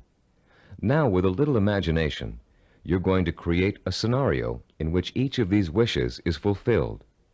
This second step of our 4-part process is called wishful imagining. Close your eyes again and picture, in as much detail as possible, that your first wish has come true. If you wished for a great deal of money, imagine how your life has changed now that you've gotten it. Imagine the kind of house you're living in, the kind of car you're driving, the kind of clothes you're wearing, and what you're eating for breakfast and dinner. Maybe you've got a private plane or a swimming pool, a new career, new friends, or the same friends you have now, but with a new attitude toward you. Try to imagine that you're having dinner or drinks with your best friend, and you're explaining to that friend how your new life feels. This is a friend you trust completely, so you can say anything, positive or negative. Really imagine you're there, in the restaurant or bar, being served food or drinks, with people talking around you and soft music in the background. Imagine what you look like. Are you younger, thinner, better dressed? Is your friend looking envious? Picture every single detail, down to the season, the location, the restaurant, the plates and glasses on the table. Repeat this process for every one of the 5 wishes you wrote down. And as you imagine each one coming true, pay attention to your emotional response. Are some wishes easier to imagine than others? Did 1 or 2 really make your pulse quicken with excitement? Are there any that felt particularly comfortable, as if you could just walk right into the scenario and feel at home? Which one seemed to draw you in like a magnet? There will be one wish that unmistakably evokes the greatest emotional response in you. That wish will be your final choice, and you'll be ready to proceed to the 3rd step in defining your purpose, the step we call creative biography. When truly accomplished people pass away, they've generally left behind a legacy of achievement in art, finance, politics, or the social sciences. Biographers and historians then catalog those achievements so others can read about them for inspiration. For example, here's the entry on a man named Thomas Arnold from the Britannica Junior Encyclopedia. The text of this biography also appears in your study guide on page 18. The biography reads as follows. Thomas Arnold, 1795 to 1842. Some people are loved without being respected, and others respected without being loved. Arnold of Rugby was loved by many, respected and admired by everyone who knew him. Born at Cowes, Isle of Wight, this great headmaster and scholar was educated at Winchester and at Oxford in England, where he distinguished himself in classics and history. He left Oxford in 1819, and after 9 years of study and writing, was elected headmaster of Rugby School. His powerful personality set its mark on the school from the first, and made it great in a new sense. He was very religious, and he inspired his boys with new and more serious ideals of scholarship and life. He found time, too, during the 14 years of his headmastership, to publish sermons, an edition of the Greek historian Thucydides, and a history of Rome. In 1841, he was appointed professor of modern history at Oxford, but died the following year. He was buried in Rugby Chapel, and his son Matthew wrote a beautiful elegy about him on that occasion. Arnold was too forthright to be tactful in his dealings with boys or indeed with grown-ups, but he always won their respect, and often their love, by his high-minded attitude toward life and its responsibilities. This entry can only summarize the lifelong accomplishments of a beloved teacher and respected scholar. But listening to it, you can get a good idea of the purpose which must have guided Thomas Arnold. Here was a man who valued learning, scholarship, teaching, and personal integrity above all else. What do you value above all else? What would you like to be remembered for? Relax and close your eyes again. Now imagine that you hold in your hands an encyclopedia published in the year 2100. It's a heavy book with a solid feel to it. You can smell the leather binding and feel the crisp new paper as you open it.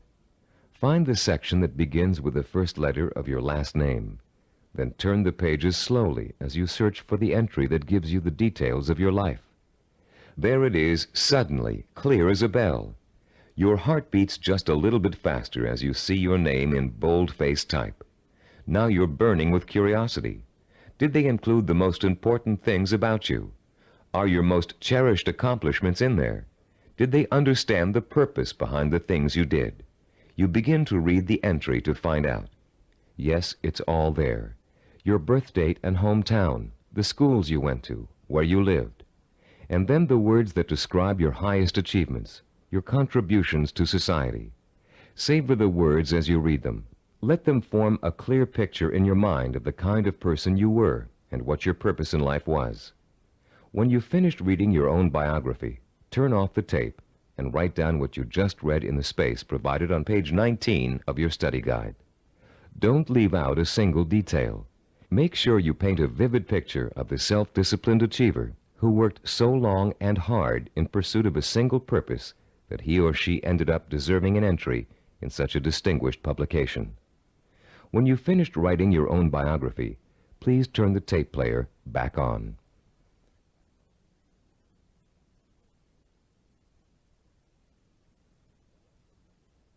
Welcome back. Now that you've completed the limitless wishing, wishful imagining, and creative biography exercises, a clear pattern should be emerging. You should now be able to answer the question, what do I, deep in my heart, really want to do? What is my purpose in life? Your fourth step in determining your purpose is writing this, the answer to that all-important question, down. You're now going to compose a personal statement of purpose. But before you do it for yourself, imagine that you're going to do it for someone else, a famous historical figure, for instance. Try George Washington. What do you think his statement of purpose might say? After all, he accomplished a great deal, not the least of which was becoming the first president of the United States. But George Washington never actually intended to become the first president. He was elected because of the kind of purpose he really had. A purpose statement for George Washington might read, I would like to use all my strength, courage, knowledge, and resources to secure liberty and freedom for all my fellow colonists. George Washington was a great statesman and public servant, but there are other kinds of achievers. Amelia Earhart, for example. Even in childhood, she had a definite purpose in mind. It was not to be a famous woman aviator. That came later, as a natural outcome of what she really wanted to do. Amelia Earhart's purpose statement, composed when she was still a child, said, when I grow up, I'm going to have adventures and show the world that women can be as heroic as well as men. A purpose statement can be as general as you want it to be. It can speak of heroism, freedom, social changes, adventure. It's meant to act as a focusing tool, not an actual blueprint for achieving it. You'll learn how to do that later in this program. Turn to page 20 in your study guide and compose your personal statement of purpose. Turn off the tape now while you do it.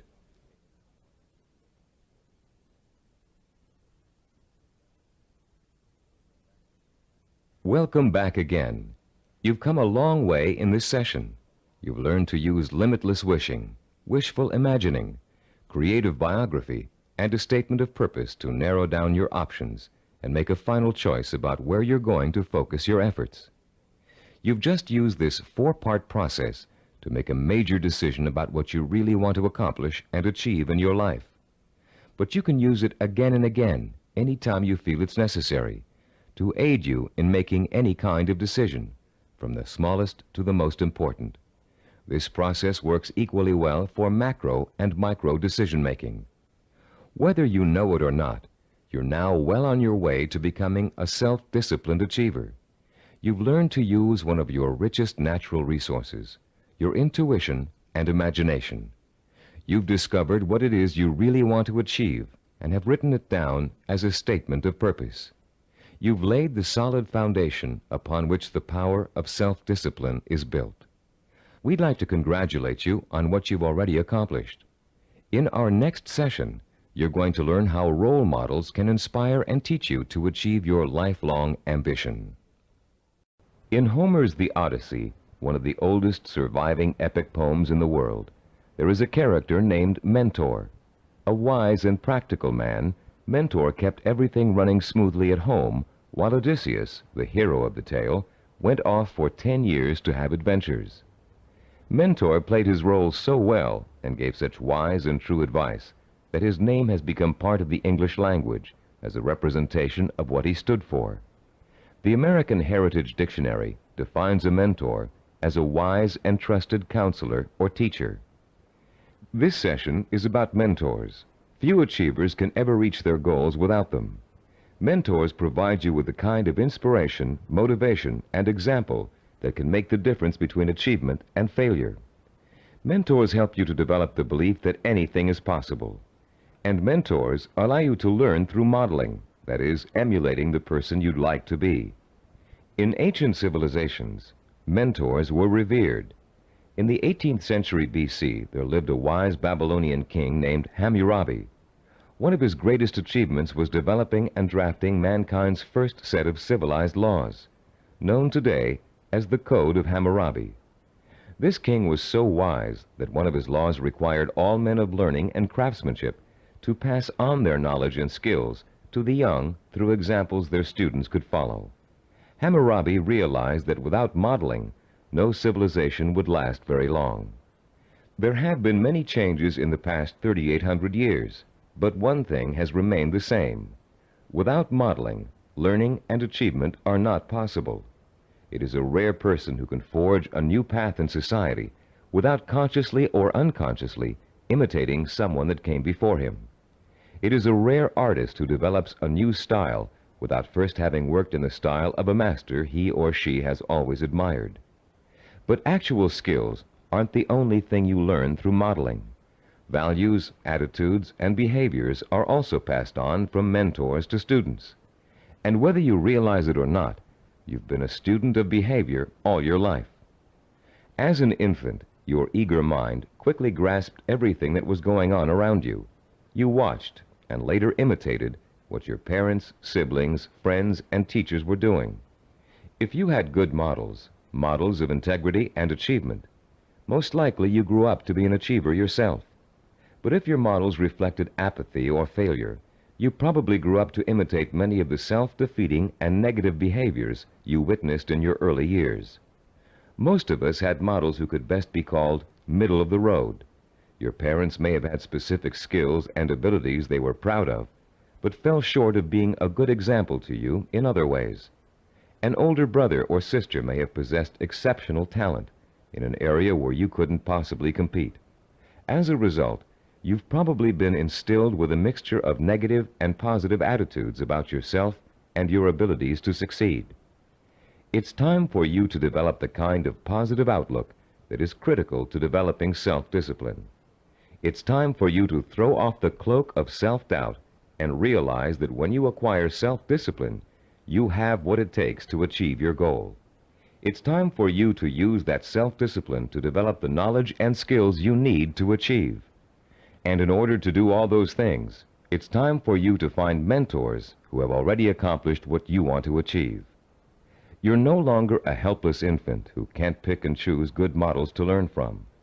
As an adult, you have the intelligence and power to go out and find the kind of mentors who will inspire and teach you with examples of their own persistence and positive attitudes and behaviors.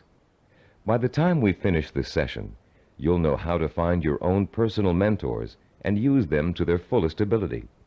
And you'll be able to overcome the negative attitudes and lack of self-discipline that have been holding you back up until now. You'll learn how to identify your own personal role models using historical figures and the people surrounding you today. You'll find out how to actually learn new attitudes and behaviors from them. You'll learn how to use them to create a blueprint for your own actions, starting right now. And more importantly, you'll learn how to draw inspiration from them, the kind of inspiration that empowers your purpose, what you want to achieve, with a sense of possibility. If others have achieved it, then it's possible for me too. How do you go about finding mentors? At first glance, it may seem that there's nobody even remotely accessible to you who has the same kind of hopes and dreams as you do. But high achievers always find a way, and so can you. In our research, we discovered that achievers draw their inspiration from role models in two ways: indirectly, from reading and watching films, and directly, through day-to-day observation and contact. Let's first discuss how self-disciplined achievers indirectly find their mentors. Indirectly, they learn through media portrayals, mostly through the reading of biography and autobiography, reading profiles of achievers in magazines and other periodicals, and watching inspirational films and television programs. You may not be able to meet and talk to George Washington, Charles Lindbergh, Margaret Mead, or Agatha Christie, but each one of them has left behind a legacy of accomplishments that have been covered extensively in print and film. Stop now and think of all the people you've read about, heard about, or seen portrayed in films. Whom did you admire most? Whose story elicited a throb of recognition from you, a feeling that if you could be in anyone's shoes, that was the person you'd like to be? It could even be a fictional character, a great detective or explorer created by an imaginative writer. But there had to be, and still has to be, someone you've always greatly admired and wished you could be like. After he made the film Rocky, Sylvester Stallone talked in an interview about the power of mentors and how his movie worked to inspire millions of people around the world. "I think there's a definite formula in reaching audiences," he said. "Provide them with heroes and heroines who have to pull themselves up from the depths of despair. And as they struggle and claw and finally attain their goal, the audience says, 'That's the kind of person I want to be.'" Stallone's character Rocky is the embodiment of a man obsessed with and driven by a vision rich in emotion and purpose, a self-directed achiever who overcame the odds through hard work, effort, persistence, and perseverance. Browse through the New York Times nonfiction bestsellers list this Sunday in your local paper. You'll find that half the books listed are biographies or autobiographies, testaments to people of enormous self-discipline and high achievement. Examples of the power of self-discipline are all around you. You only have to visit your library, your local newsstand, the closest movie theaters, or your local video store for inspiration. Your first step in finding a self-disciplined mentor is to search out books, magazine articles, and movies in which the main characters, fictional or real, have achieved something similar to what you want to achieve. And after studying these people, you can begin to answer the questions. What is it I must do to achieve my goal? What skills do I need to learn? How must I behave? What actions do I need to take? Your mentors will provide you with the answers. The self-disciplined have three direct methods of finding role models to learn from and emulate. The first is through personal acquaintances. They may have a friend whose business or personal successes have inspired them to take similar routes to the top. Or perhaps there's a family member who has achieved widespread recognition for outstanding contributions to the community. Because these mentors are close at hand, they can be watched from a front row seat. You can observe their attitudes, behaviors, and thinking patterns. You can notice how they solve problems. You can pay attention to how they behave when confronted with setbacks or victories. You can watch these mentors grapple with the issues of everyday life and the larger issue of achievement in a chosen area. But sometimes there just aren't any people who are that close to you who fit the bill of the self-disciplined achiever. You must find other methods of seeking out real-life mentors.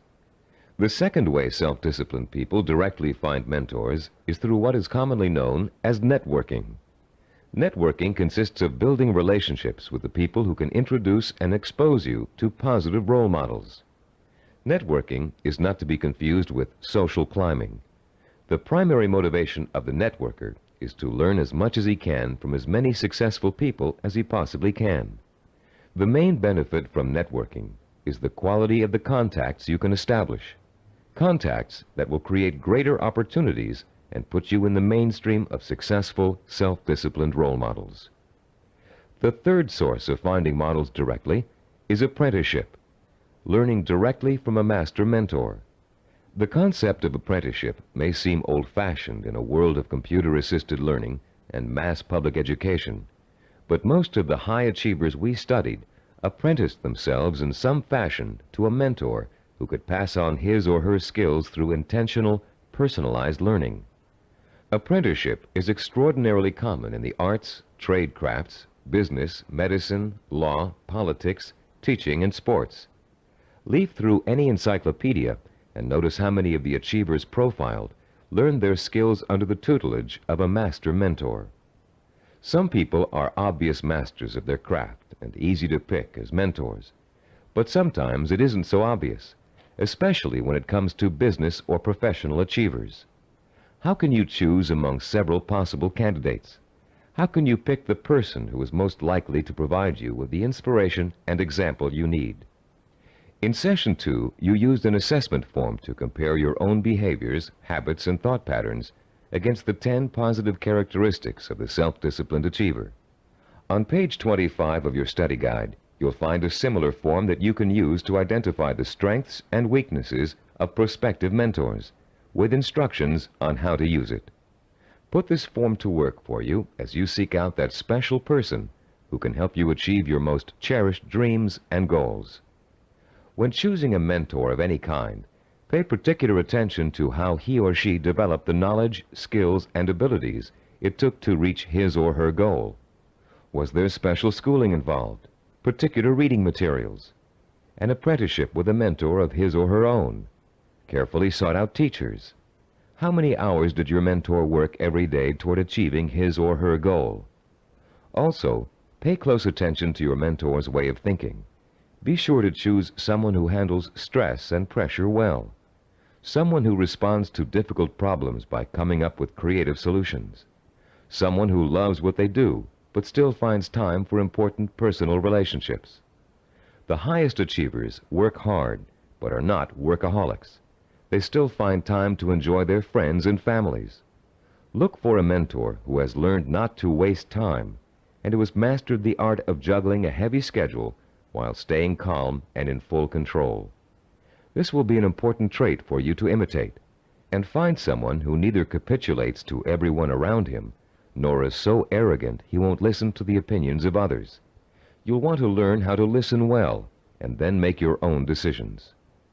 In looking for all these traits, remember that your mentor is still going to be human and have faults.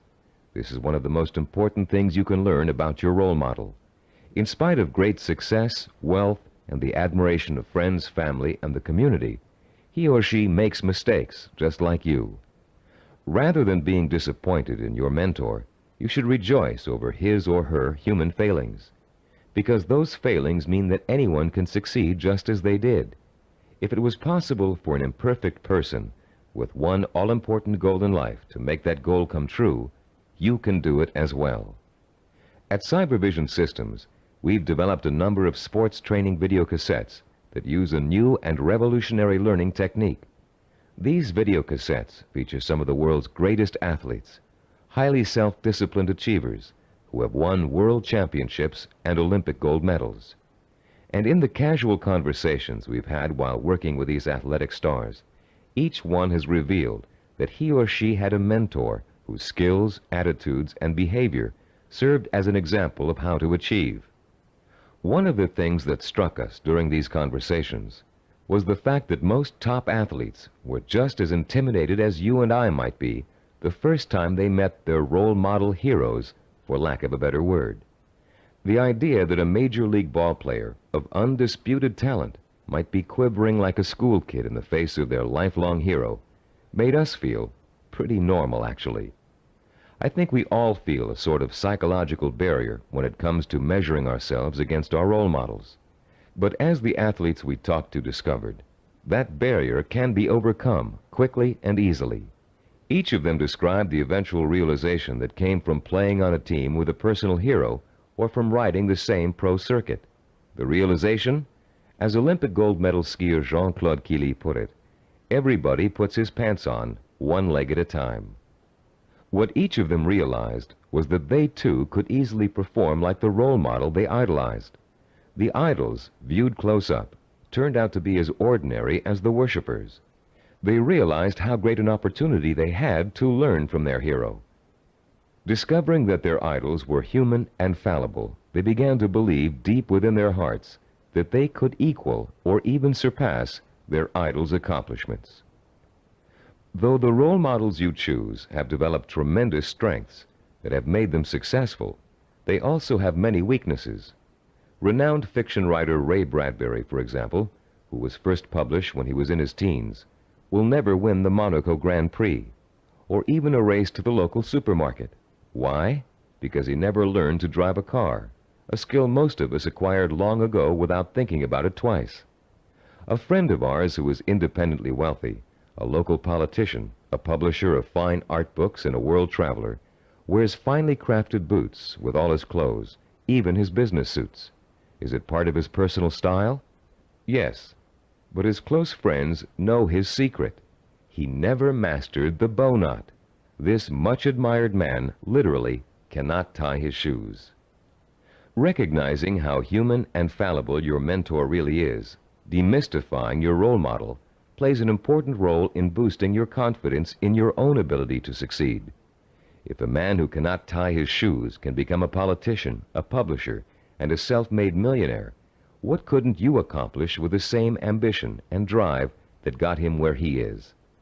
This is a man who never let minor shortcomings hold him back. He and 1,000 other mentors will prove to you that you don't have to be perfect to succeed. In fact, you may be amazed to find out that there are a lot of similarities between you and your mentor. People with similar goals often think alike. The only substantial difference, then, between you and your mentor is the kind of self-disciplined effort he or she has applied to achieving a goal. If you apply the same kind of effort, you can be just as successful in achieving your goal. As a matter of fact, you can try on success for size by emulating your mentor's achievements while you're working toward a similar goal. Remember childhood dress-up games. Playing pirate with a tinfoil sword and your mother's scarf wrapped around your forehead. Role-playing doesn't work only for children.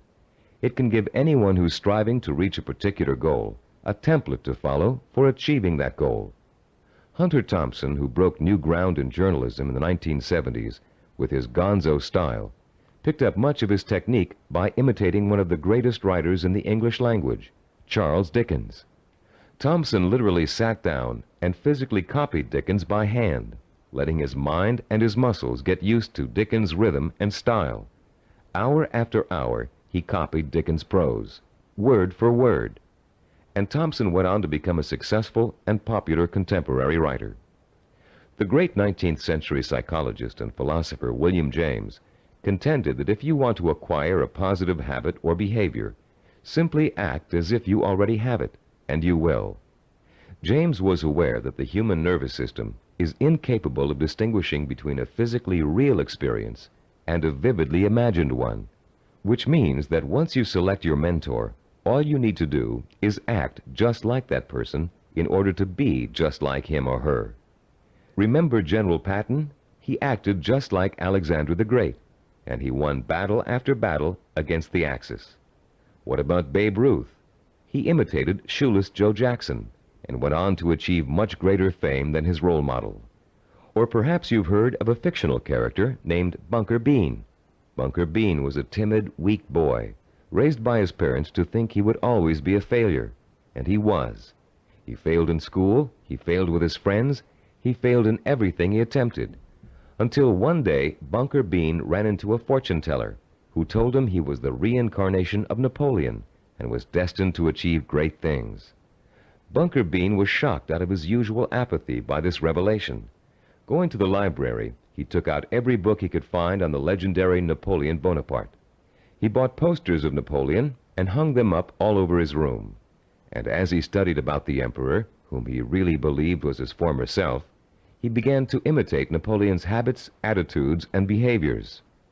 Years later, Bunker Bean was a rich and powerful man. He had everything anyone could have asked for.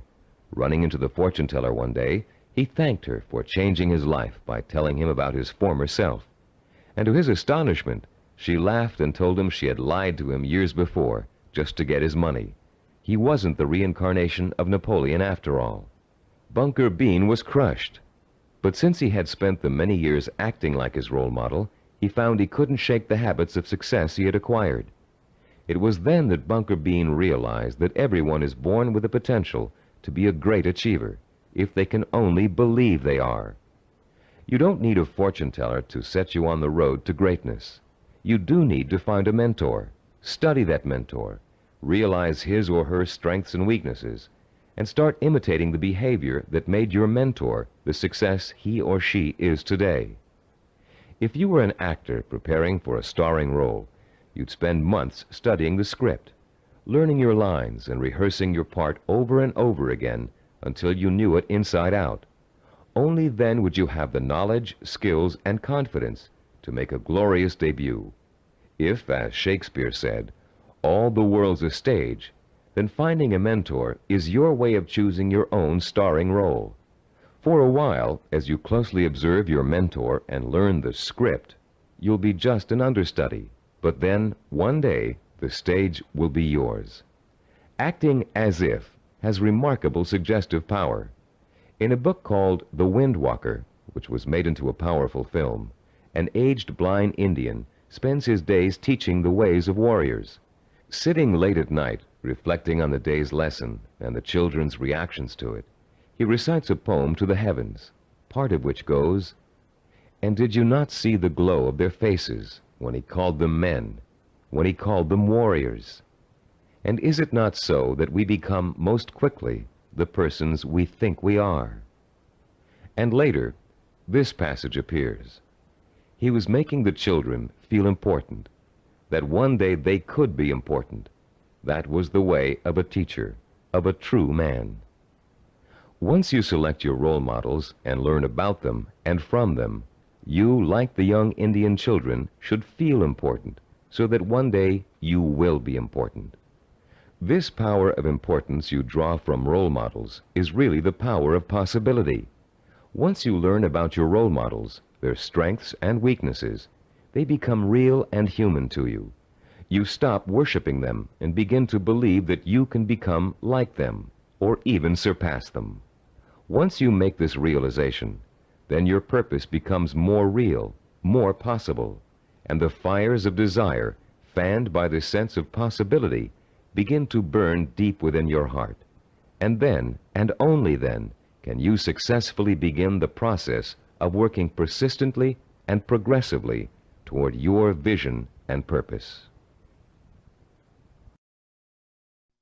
We're now reaching the heart of the action section of this program. In this session, you're going to learn how to transform your purpose into sensory-rich, emotion-provoking images of achievement. But before we do, let's quickly review the kinds of actions you've taken so far to begin your journey to achievement. In Session 4, you learned how to determine your purpose, the goal that represents the true desire of your heart and mind. This purpose is so important to you that you're willing to dedicate a great deal of time and energy to achieving it. It gives you a reason for living, and a reason for becoming the kind of self-disciplined achiever who can make it happen. In Session 5, you learned how to identify models of achievement, people who have already attained goals similar to yours. You learned how to turn those models into personal mentors, people who can inspire and teach you to achieve in much the same way they did. You found out how to isolate and identify their talents and habits. You also learned to use your mentors to create a strong sense of possibility, a feeling that if they could do it, so can you. With a clearly defined purpose and a strong feeling of "it's possible for me," you have already broken through the chains of failure that shackle and bind more than 90% of mankind. Most people don't have a purpose. They don't think that they're capable of achieving anything worthwhile. Now you're ready to take another giant step on the road to achievement. In this session, you're going to learn just how to translate your purpose into an emotion-provoking vision. This vision will become so real in your imagination that it will inspire and motivate you to work towards it every minute of every day until you make it come true.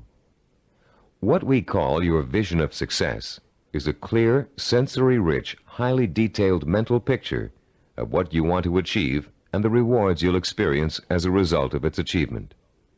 When this vision of success is linked to your purpose and a strong sense of possibility, it will, like a hot branding iron, burn itself deep into every fiber of your being. Not only will you become obsessed with this vision, but you'll also develop a sense of deep belief in your ability to achieve it. Your vision allows you to make a quantum leap from the sense of possibility to the sure-fired conviction that I know I can do it. You're about to learn a simple but powerful 4-step process for transforming your purpose into a sensory-rich goal. Once you have done that, we're going to give you 5 easy-to-use guidelines that will help implant the goal deep into your mind and nervous system. It will then become a permanent part of you. and serve as the fuel that fires your emotion and incites you to purposeful action.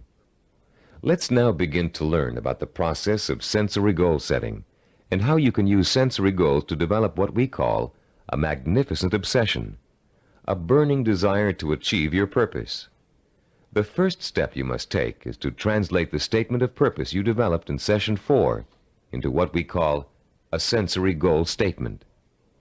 As you recall, your statement of purpose was a general statement of what you would like to achieve. Your sensory goal statement is going to be much more specific. There are three main elements to the statement you are now going to write. First, it must be result-oriented. It must focus primarily on what you want to get out of your achievement. Second, your sensory goal statement must be time-specific. You must determine a point in time when your goal will be achieved. And third, it must be measurable. You must specify a criterion that lets you know when your accomplishment is complete. If you want to become a doctor, for example, your criterion might be finishing your internship and setting up your own practice. If you want to start your own business, your criterion of success might be the day you move into your own offices or hire your first employee.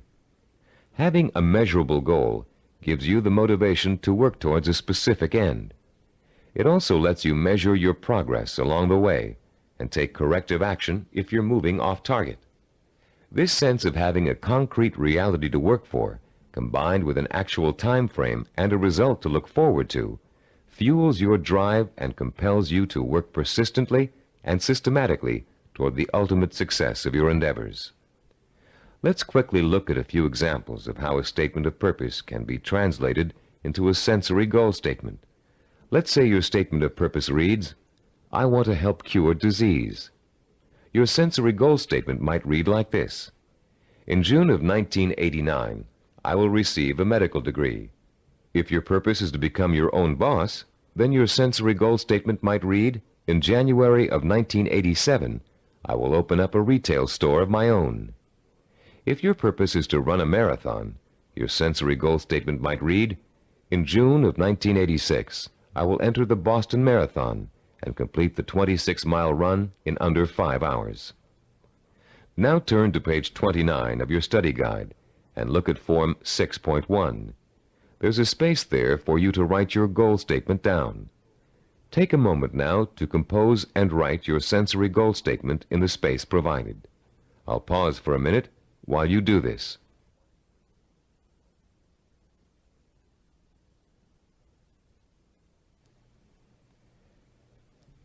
After writing your sensory goal statement, your next step in the sensory goal setting process is turning that statement into what we call a vision of achievement. The first way in which you're going to do this is by finding photographs in books, magazines, and newspapers that show people living, experiencing, and achieving your vision. If your vision is to become a doctor, look for photographs of a medical school graduation ceremony.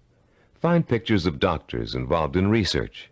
Look at Scientific American, the New England Journal of Medicine, and similar publications aimed at doctors and scientists.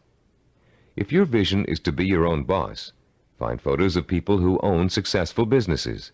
Business Week, Industry Week, and specific retail trade publications are good sources to try. If your vision is to run the Boston Marathon, make photocopies of newspaper stories about marathon winners that you can find in the library, and check Runner's World and similar publications aimed at serious runners. The purpose of this exercise is to give you some concrete images to inspire your own personal images of achievement. You'll learn how to create those personal images in a few moments. Creating a vision achievement scrapbook of pictures that personally speak to you about your own desire for achievement can have a powerful effect on your motivation and drive. Devote some time today or this evening to locating these pictures, and in the future continually be on the lookout for more. The third step in the process of developing a sensory goal requires that you make a listing of all the advantages and rewards you will experience as the result of achieving your goal. For a few minutes, close your eyes and imagine that you have already successfully realized your ambition. How is your life different because of it? What recognition have you achieved? Has it made a difference with your family and friends? Has it made an impact on other areas of your life? Are you getting up at the same time in the morning, driving the same car to work? Are you going out more in the evenings, wearing different clothes? Turn to page 31 in your study guide, and in the space provided on Form 6.3, write down every single reward you can imagine resulting from the achievement of your goal. Don't just write down the general rewards, get as specific as possible. For instance, running the Boston Marathon may greatly boost your self-confidence and increase the respect you get from family and friends.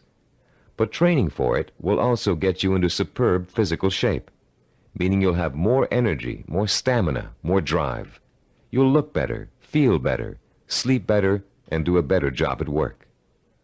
Use the photographs from your scrapbook to help you identify all the rewards you can think of that are associated with your goal.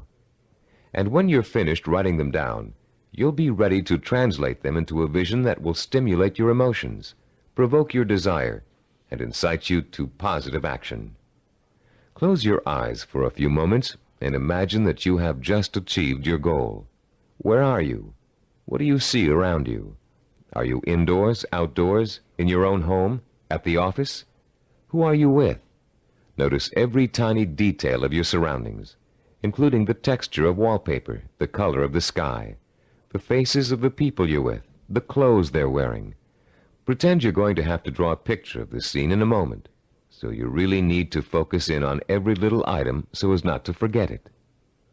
Now, holding that visual image before you, switch your focus to sounds. What are you hearing? Are people talking to you? Are they congratulating you? If so, what are they saying? Are you hearing the voices of your parents, your spouse, your children, your friends? Are you all watching TV, where a famous newscaster's voice is reciting the story of your achievement? Maybe there's a party being held in your honor, and you can hear music in the background. Concentrate on every single sound you can hear and differentiate. Now, let's add the sense of touch. Are people shaking your hand? Do their hands feel smooth, rough, warm, cold? Are the grips firm or slack? Are you being patted on the back, hugged by your family and friends? Is someone pulling at your sleeve to get your attention? Next, imagine the prevalent smells that are surrounding you. If you're in the middle of a celebration, can you smell the food on the buffet table? Is the fragrance of champagne wafting up from the glass you're holding? Can you smell people's perfume or cologne? Now concentrate on taste. Are you sipping that champagne you were holding a moment ago, eating hors d'oeuvres? Or is the taste of success so sweet that you don't need or want any food?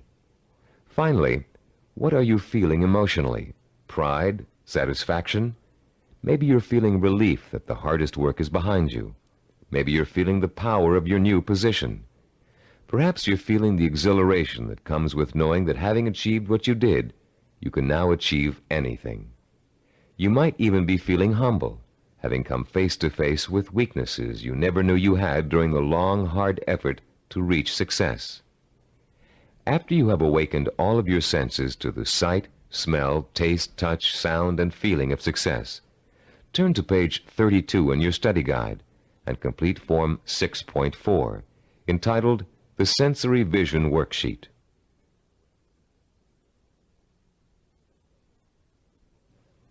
The four-step process we have just outlined takes you on another emotional journey that gets progressively richer, clearer, and more potent. You start with a specific statement of what you want to achieve and when you want to achieve it. Then you gather inspirational photographs of others who have achieved what you want to achieve.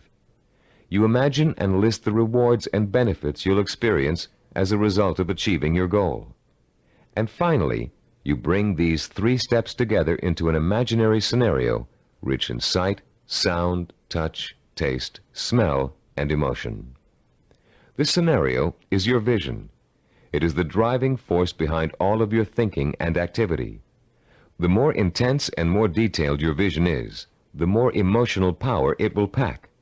The more often you conjure up your vision, the more drive and sustaining power you'll have behind you. This drive and power will in turn enable you to develop working plans, working habits, knowledge, and skills you need to achieve your goal. and it will help you to persist and persevere until it is accomplished. Now that you've imagined reaching your goal in all of its sensory detail, you're going to have the opportunity to record it on tape. Don't leave out a single sensory detail.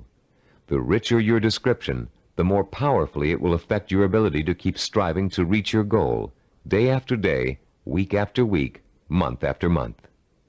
Use as much enthusiasm as you can during your description. You should be enjoying yourself.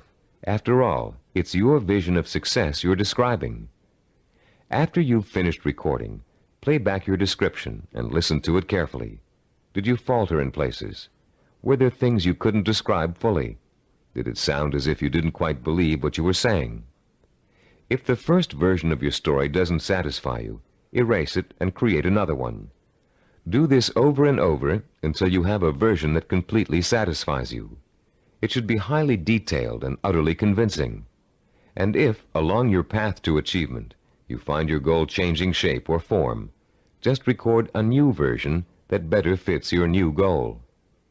You're now going to learn to use this recording as part of a 5-step daily plan for internalizing your vision and making it so much a part of you that it will drive you to plan, to work, to achieve, to persist.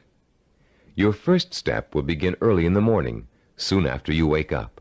The first thing you're going to do before going about your daily business is to review your statement of purpose, your sensory goal statement, your photographs of achievement, and your list of rewards for achieving your goal. This is not just to remind you of why you're striving for success. It's to remind you of exactly why you need to succeed. Your statement of purpose, your list of rewards, your photographs, all speak of your deep need for achievement and the ways in which it will satisfy you and enrich your life. This is what you need to awaken in yourself anew every single morning. After you've reviewed those materials, your second step is to listen to your recording of your sensory goal description. The sound of your own voice, filled with enthusiasm, describing the joy and pride you feel in achieving your goal, will light a fire inside you that will give you the energy and stamina to persist in your efforts to reach success every single day. And during the day, as part of step 3, you must take a few moments out from whatever you're doing, close your eyes, and imagine your sensory goal in all its richness and brilliance. Recall the touch, taste, smell, sight, and feel of success. Relive your emotional reactions to it. Keep the obsession to achieve burning in you all the time by remembering this vision as often during the day as possible. For step 4, at night you must mentally review all the events that occurred during the day. Did you have new experiences that could help you fuel your vision and make it richer and clearer? Make another recording that reflects your new thoughts and feelings.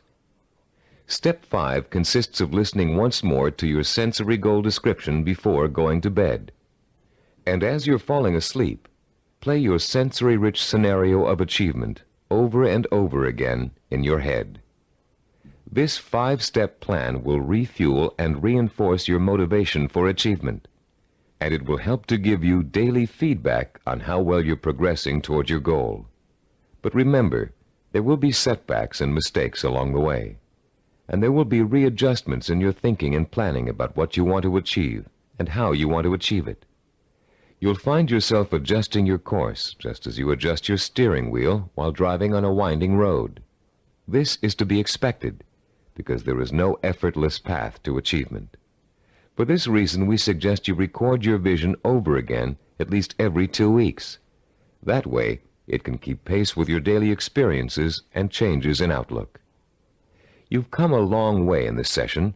You've turned a general statement of purpose into a specific statement of what goal you want to achieve. You've put an achievement date on that goal. You've gathered pictures of it. And you've learned to turn it into a living, breathing vision of success that evokes the kind of strong emotions you need to sustain a long, hard effort of achievement. Now is the time to record your vision. Take your time and do it as many times as necessary until you are satisfied with the results. Remember, you're going to be listening to it twice a day, so it needs to be rich and rewarding. You may find you need several tries before you successfully record a vision that satisfies you in its richness of detail and intensity of emotion. Do as many versions as you need until you get the one that sounds just right. If your goal changes, record a new version. If you've reached your goal and want to pursue another, create a new vision and record it. Remember, include all the details and be as enthusiastic as possible. Now, begin your own narration of what it would look, taste, touch, smell, sound, and feel like to achieve your goal. What you can do, or dream you can do, begin it. Boldness has genius, power, and magic in it. These immortal words, written by the great German philosopher and dramatist Johann Wolfgang von Goethe, perfectly set the stage for what you're going to learn in this session. Here, we're going to help you turn the vision of what you want to achieve into an action plan. In Goethe's words, to boldly begin your dream. You already have the vision. You believe in it and in your potential to achieve it. Now we're going to work on a practical, step-by-step process through which your vision can be brought to life. For, as former United States President Theodore Roosevelt said, dreams are a dime a dozen. Everybody's got dreams. It's their execution that counts. Planning is the logical mapping out of where you want to go and how you want to get there. Seneca, the Roman philosopher, captured the importance of planning when he said, "When a man does not know what harbor he is heading for, no wind is the right one." Planning helps you focus your direction and organize both your time and resources. Every moment spent in planning saves 3 or 4 in execution. In this session, you're going to learn a simple yet powerfully effective system of planning, of organizing any goal you want to achieve into logical, easy-to-visualize steps. This system is applicable to any type of task or project, from building a deck to getting a medical degree. It will help you to make short or long-range plans, organize your resources, create schedules to meet necessary deadlines, and improve your decision-making skills. It will also improve the quality of your work. While following this plan, you'll experience an increase in self-confidence and pride as you realize that you are on your way to becoming a self-disciplined achiever. Every small task in your plan that you accomplish will be living proof that you are one step closer to your goal. And as you take each step, your faith in your ability to accomplish your goal will be reinforced and expanded. In approaching the creation of a plan, it is important to keep the following basic facts in mind. First, planning is a way to look at both the whole picture and parts that make up the whole. It is a way to organize those parts in a logical and sequential way. One step should lead to another. More than that, each step you take should make the next step possible, like adding links to a chain to make a fence. We've introduced you to the concept of macro and micro achievements. The whole picture is your macro achievement. The steps you must take to achieve your macro achievement are micro achievements. If you want to build a house, a macro achievement, you must start by leveling the site and digging a foundation. Only after those steps have been accomplished can you go on to pouring the foundation, putting up the framing, putting in electricity and plumbing, finishing the walls, installing the roof, and so on. The second fact to keep in mind is that ideas take time to implement. I won't dwell at length on the subject of time now, since we're going to devote all of Session 8 to time. But I'd like to tell you a short story about a Micronesian island leader named Pialug that illustrates the kind of time and patience it takes to achieve excellence. 50-year-old Pialug is the most respected and powerful man in his community because he's a navigator. His grandfather had told him, "If you learn navigation, you will have a name. You will eat the navigator's food. At sea, you will have more power than a chief." Pialug began learning navigation at the age of 5. Using shells and pieces of coral on sand, his grandfather created models of the constellations to teach him how to chart distance and direction. Pialug learned that at the right time of year, he could simply point the bow of his canoe at the rising star to steer his course. But since the stars rise 4 minutes earlier each evening, the rising star changes position every day. So Pialug also had to learn the positions of the multitude of lesser stars. It took him 45 years to learn every movement of every major and minor star and constellation in the nighttime sky. But having taken the time to learn, Pielug now enjoys the respect, admiration, and status in his community that comes with being a navigator. Like Pielug, you must recognize that it will take time to achieve your goal, weeks, months, or years. Like Pielug, you must develop patience in learning the steps that lead to your goal. With time and patience on your side, you'll be assured of realizing your ambition. And like Pielug, you'll achieve the respect that comes with final accomplishment. A third fact to remember in creating a plan of action is that ideas take concentrated work to come to fruition. Too many people like to think that managing a project means that others do the detail work. They can simply spin out ideas like sparks from a child's pinwheel toy, leaving others to tend the fire. If you leave others to tend the fire, don't blame them if the house burns down. Admiral Hyman Rickover spent over 40 years building America's nuclear submarine fleet. Rickover himself supervised the research, design, construction, and operation of the mighty underwater craft. His reputation as an excellent manager who always got results was only equaled by his talent for engineering.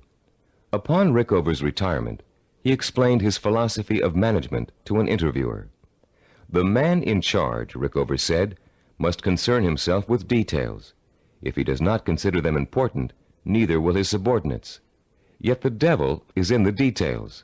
It is hard and monotonous to pay attention to seemingly minor matters. In my work, I probably spend 99% of my time on what others may call petty details. Most managers would rather focus on lofty policy matters, but when details are ignored, the project fails. No infusion of policy or lofty ideals can correct the situation." 3 basic elements to keep in mind, then, when creating an action plan. They include looking at the whole picture, taking time to complete each step before you go on to the next, and paying attention to details. A 4th point to remember is planning, and the implementation of a plan is a trial and error process. You will make mistakes. Most of them will be unavoidable and will serve as springboards of learning and refinement. When you make a mistake, learn from it. Take corrective action to avoid making it again, and get right back on course. Remember, supposed experts have made greater mistakes than you're going to make, and have managed to turn them into creative successes. Take the Coca-Cola Company's introduction of the new Coke, for example. After spending millions of dollars on market research and more millions of dollars marketing their reformulated soft drink, they were forced by public pressure to bring back the old formula. They made a mistake in trying to change the taste of Coke, and their marketing executives admitted it. But because of that mistake, Coke is now in a stronger marketing position than ever.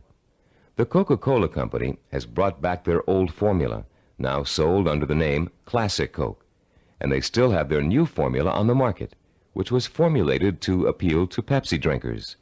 Was Coke's surprise move really a mistake? Nobody thinks so now. By correcting its mistake, Coke has the potential to win over an even larger share of the market than it had before. This process of self-correcting behavior is what scientists call cybernetics. The term may sound very space-age, but there's a reason for that. The organizational method you're about to learn is the same one NASA engineers used to put men on the moon. In the early 1960s, when former President John F. Kennedy ordered NASA to put a man on the moon within a decade, NASA's engineers and systems designers rose to the challenge, accomplishing the task by July of 1969. How did they do it? They took their macro objective, putting a man on the moon, and broke it down into a series of micro objectives that would lead to the final great accomplishment. When the project started, NASA scientists and organizers immediately began preparing flowcharts, identifying each step they would have to take in order to put a man on the moon. First, they had to build a new type of rocket. Then, that rocket had to successfully orbit the Earth for longer and longer periods of time. They had to design spacesuits that would be able to protect the astronauts from the moon's atmosphere. Each step got them closer and closer to achieving their objective, until that historic day when they got the job done. You can duplicate the same process of planning simply and easily. You can apply it to any job you might be called upon to handle. We call the system of planning you're going to learn in this session Visual Network Planning. Visual because it helps you to look at, identify, and visualize each of the steps necessary to complete an objective. Network because each of the steps are connected together to show how they lead to your goal. The instructions and examples that follow will show you how you can quickly and easily put the visual network planning system into immediate operation. There will be 7 steps involved. First, you'll write your objective. Second, you'll break it down into major steps we call activities. Third, you'll organize the activities in logical order. Fourth, you'll design a visual network. Fifth, you'll estimate how long each activity will take to complete. Sixth, you'll determine what we call critical path and float. And seventh and last, you'll assign actual calendar dates to each activity. Don't worry about remembering all of these steps now. We'll go over them one by one, with examples to help you understand them. For now, as we begin our discussion of this powerful planning system, you'll need to refer to your study guide and follow along as I explain each concept. I'll pause here for a few moments while you locate the page. First, let's discuss the 4 basic elements of visual network planning. Look at diagram 7.1 on page 36. The first element is what we call an activity box. An activity is a step or task that must be completed in order to achieve a goal. The name of the activity is listed in a box. One activity is linked to another activity by a line with an arrow. This linking of activities is the second element of a visual network plan. The third element is the activity's reference number. Each activity is assigned a number for the purpose of identification. The number is circled and located in the upper left-hand corner of the activity box. Any number can be assigned to an activity box, and the numbers you do assign don't necessarily have to follow in numerical order. Activity number 23 can follow activity number 15. The fourth basic element of a visual network plan is what we call duration. Each activity takes a certain amount of time to complete. That amount of time is called its duration. Duration is listed at the bottom right-hand corner of the activity box. It can be represented in minutes, hours, days, weeks, months, or years. Now let's use these elements to build a simple network, a group of linked activities that lead to a goal. Refer to diagram 7.2 on page 36. This diagram assumes that you have some hard winter wheat and a wheat grinder, and you want to make some fresh, hot, whole wheat cereal. How would you develop a simple visual network plan to illustrate all of the steps you must take to end up with a bowl of piping hot cereal? Your first step would be to get a piece of paper and pencil and list your objective on the top. In this case, it would read something like, cook whole wheat cereal from scratch. Your second step would then be to break your objective down into its major steps or activities. In this case, there are 2 major activities involved. The first is grinding the wheat. The second is cooking the wheat. Third, you would then put the activities into their logical order. In our example, the wheat must be ground before it can be cooked. And fourth, you would construct a visual network plan in which the 2 steps are placed in activity boxes with reference numbers, durations, and linked arrows. We have already developed the visual network plan for this objective in diagram 7.2. As you can see, activity number 2 is grinding the wheat. Activity number 4 is cooking the wheat. When activity number 2 has been completed, having taken 2 minutes, activity number 4 is ready to begin. Activity number 4 takes 7 minutes. Reaching your goal of making a bowl of fresh, hot, whole wheat cereal takes a total of 9 minutes. This simple visual network plan shows you how many activities you need to complete before your goal can be accomplished. In this case, 2. And how long each activity will take. In this case, 2 minutes and 7 minutes. The example is very elementary. If you look at diagram 7.3 on page 37, you'll see a slightly more complex visual network plan. In this case, our goal has two activities that are dependent upon the completion of one activity. Here our goal is to get both a car and a motorcycle out of a garage. Neither can be accomplished without opening up the garage door. Notice also that Activity 5, labeled Getting the Car Out of the Garage, is independent of Activity 7, labeled Getting the Motorcycle Out of the Garage. Both activities 5 and 7 can be accomplished at the same time, providing you have someone to drive each vehicle and providing the door is opened first. In this example, note that 5 of the 7 steps of visual network planning have been completed. 1, the objective has been written. 2, the major steps of the project have been identified. 3, the steps have been put into a logical order. 4, they have been organized into a visual network. 5, each activity has been assigned a time estimate for completion. Now let's examine Step 6, the concepts of critical path and float. To help you follow along in our explanation, turn to page 38 of your study guide and look at diagram 7.4, titled Critical Path and Float. As you can see, we have expanded our visual network plan for cooking cereal to one for cooking and eating cereal. The new objective is to prepare and eat freshly ground whole wheat cereal in 15 minutes. Look at the visual network plan.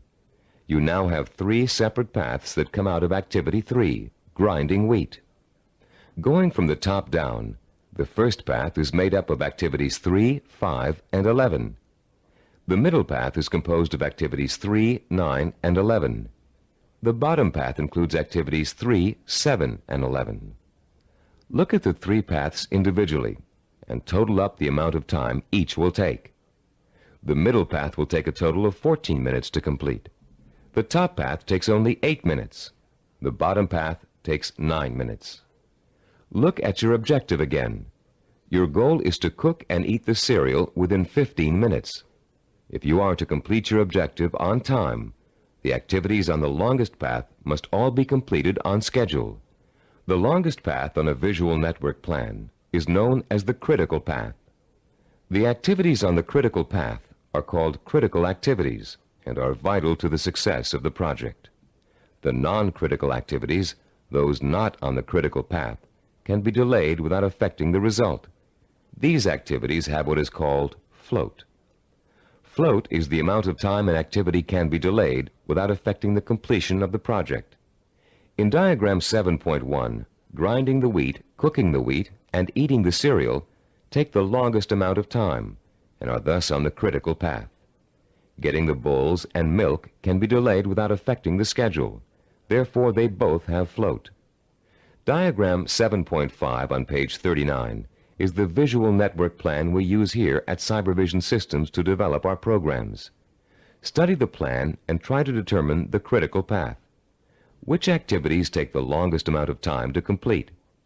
As you can see, activities 11, 13, and 15 are on the critical path. Activities 17 and 19, and 21 and 23, which take a total of 10 weeks to complete, have 6 weeks of float. Because of the amount of time it takes to complete the critical path, these activities can be delayed for 6 weeks without affecting the schedule.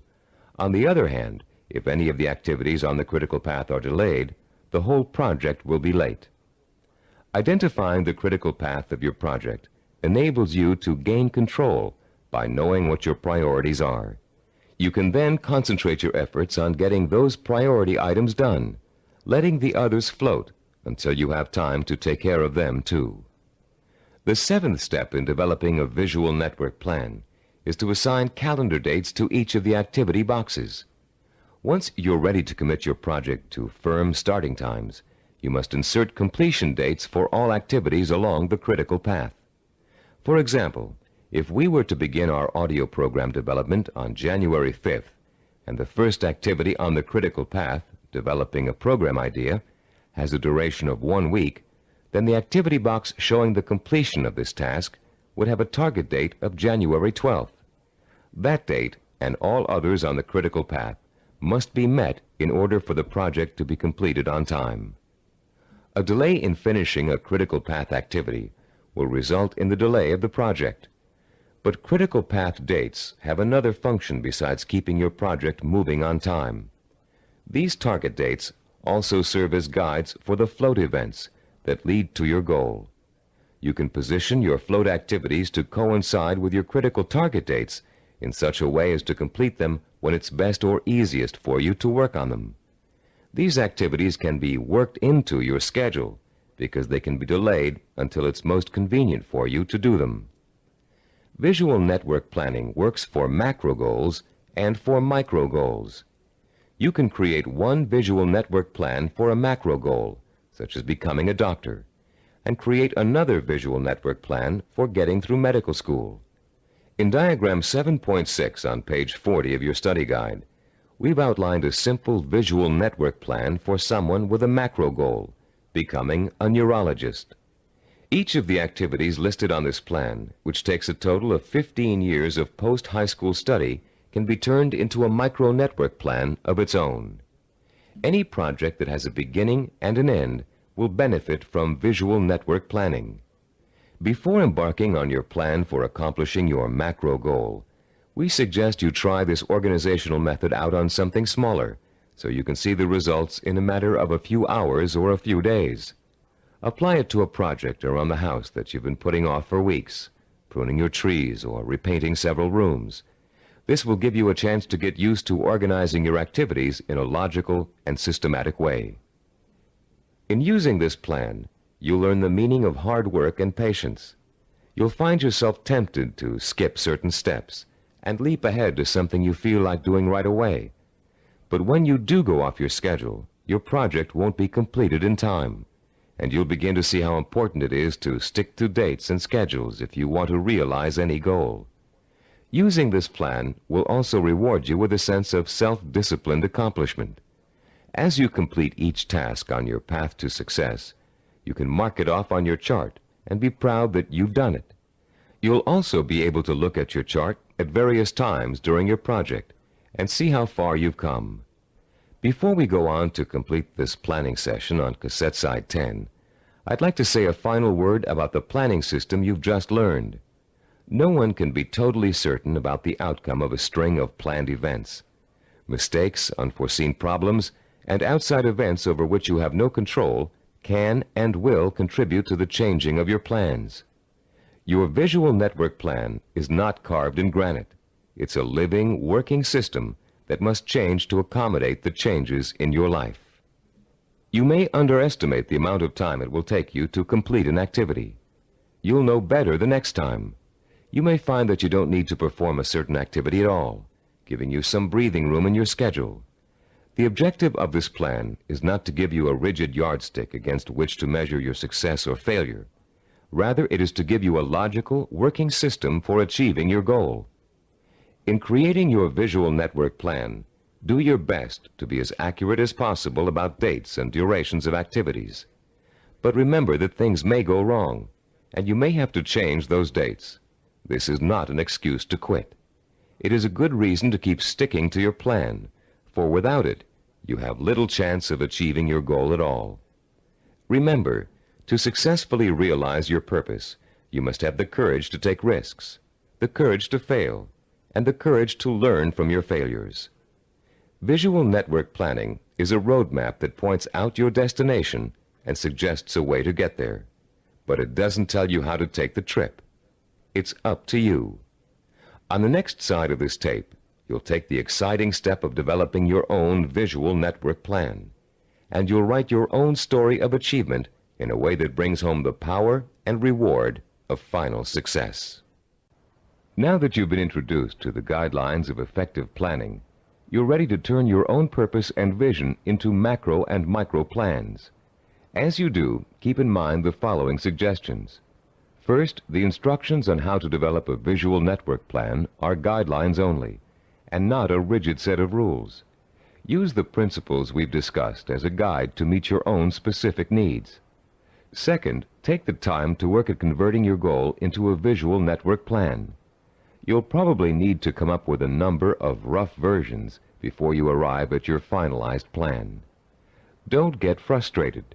The very act of planning will force you to think logically and use your creativity. More importantly, your vision will go from the abstract to the concrete, a step most people aren't able to take or don't know how to take. In developing your personalized visual network plan, you'll find that this system will become one of the most valuable tools you'll ever use. So study it thoroughly, familiarize yourself with the steps, get to work, and be patient. After you have developed your first visual network plan, there's an exercise I want you to complete. Take your plan and put it in front of you. Study what you've written for a few minutes. You have a stated objective, a list of activities, and a time frame. That's all it takes to tell a story. So I'm going to ask you to tell the story of the achievement of your own goal. Only you're going to tell the story in the past tense, as if your goal has already been achieved. In your story, pay attention to details. How long did it take to reach your goal? What did each step along the way feel like? Did you have to reevaluate your goal in the process of achieving it? What did you discover about yourself along the way that led to the successful achievement of your ambition? Keep your story simple. Pretend you're talking to a friend. Be enthusiastic. Be proud. Give your friend a step-by-step description of just how you did it. First I did this, then I did that, and this happened along the way, so here's how I took care of it, and so on. Now you're going to tell your story on tape to describe your success in sensory-rich detail, with all the enthusiasm you can muster, as if it finally really happened. When you're done, you'll have a record of your success that you can refer to again and again for inspiration. When you play your story back for the first time, listen very carefully to your descriptions. Did you falter in places? Was there a lack of conviction in your voice in certain areas? Did you hesitate, as though to tell yourself you really didn't believe that success was yours? Or were you self-assured and utterly convincing? If the first version of your story doesn't satisfy you, erase it and create another one. Do this over and over until you have a version that completely satisfies you with its richness of vision and inner strength. When you achieve your goal, you can use this same method of storytelling in pursuing another one. Always make sure that your story rings true and offers real inspiration to you when you hear it. Remember, don't be afraid to brag and relive the success you've already accomplished in your imagination. You've already taken an important step in mastering the science of self-discipline by learning how to turn your most important goals into step-by-step plans for achievement. Now comes the time to roll up your sleeves and learn how to put these plans into action. This is an exciting moment for you and a turning point in your quest for success. Up until now, you've learned how to prepare for achievement. Now you're going to learn how to actually tackle the hard, efficient work that is the bread and butter of achievement itself. Notice we said hard, efficient work, not just hard work. Hard work alone doesn't guarantee success. In fact, many unfortunate people spend a great deal of time working very hard and never get anywhere in spite of it. Making intelligent and efficient use of your time is of paramount importance in achieving your goal, especially when that goal may take years to achieve. In this session, you're going to learn how to manage your time and effort so efficiently that you won't waste one valuable moment in your journey to achievement. You'll learn how to find time in an already busy schedule to work on the micro tasks that make up the stepping stones to your macro purpose. You'll find out why what we call seasoning, a special way of looking at time, is so critically vital to your success. You'll learn how to actually quicken time, make hours seem like minutes, weeks seem like days, and years seem like months. And you'll learn once and for all how to develop the do-it-now habit, allowing you to permanently overcome the world's #1 cause of failure, procrastination. By the time you finish this session and complete the corresponding exercises in your study guide, you'll be equipped with a new attitude towards time and achievement, and you'll be ready to begin systematically putting your step-by-step plans into purposeful, disciplined action. Let's now begin exploring the fascinating principles of using and managing time that can make the difference between success and failure. To begin at the beginning, let's talk a little bit about the relationship between time itself and achievement. We all know that it takes time to accomplish something. Depending on what you'd like to accomplish, it may take a little bit of time or a great deal of time. The same goal can also sometimes be achieved in less time or more time, depending on how good a job you want to do in achieving it. Think about any small task you might be confronted with around the house. Let's say one of your doors is stuck and needs planing in order for it to open and close easily. There are lots of ways you could accomplish that task, and lots of shortcuts you could take. But in order to do a really good job, you know you should measure the door and doorway opening, figure out how much wood you need to remove, take the door off the hinges, and mount it on a sawhorse and plane it down until it reaches the right size. This approach may take longer than some others you can think of, but it's the best way to achieve your goal. And when the job is done properly, you know that door will never get stuck again.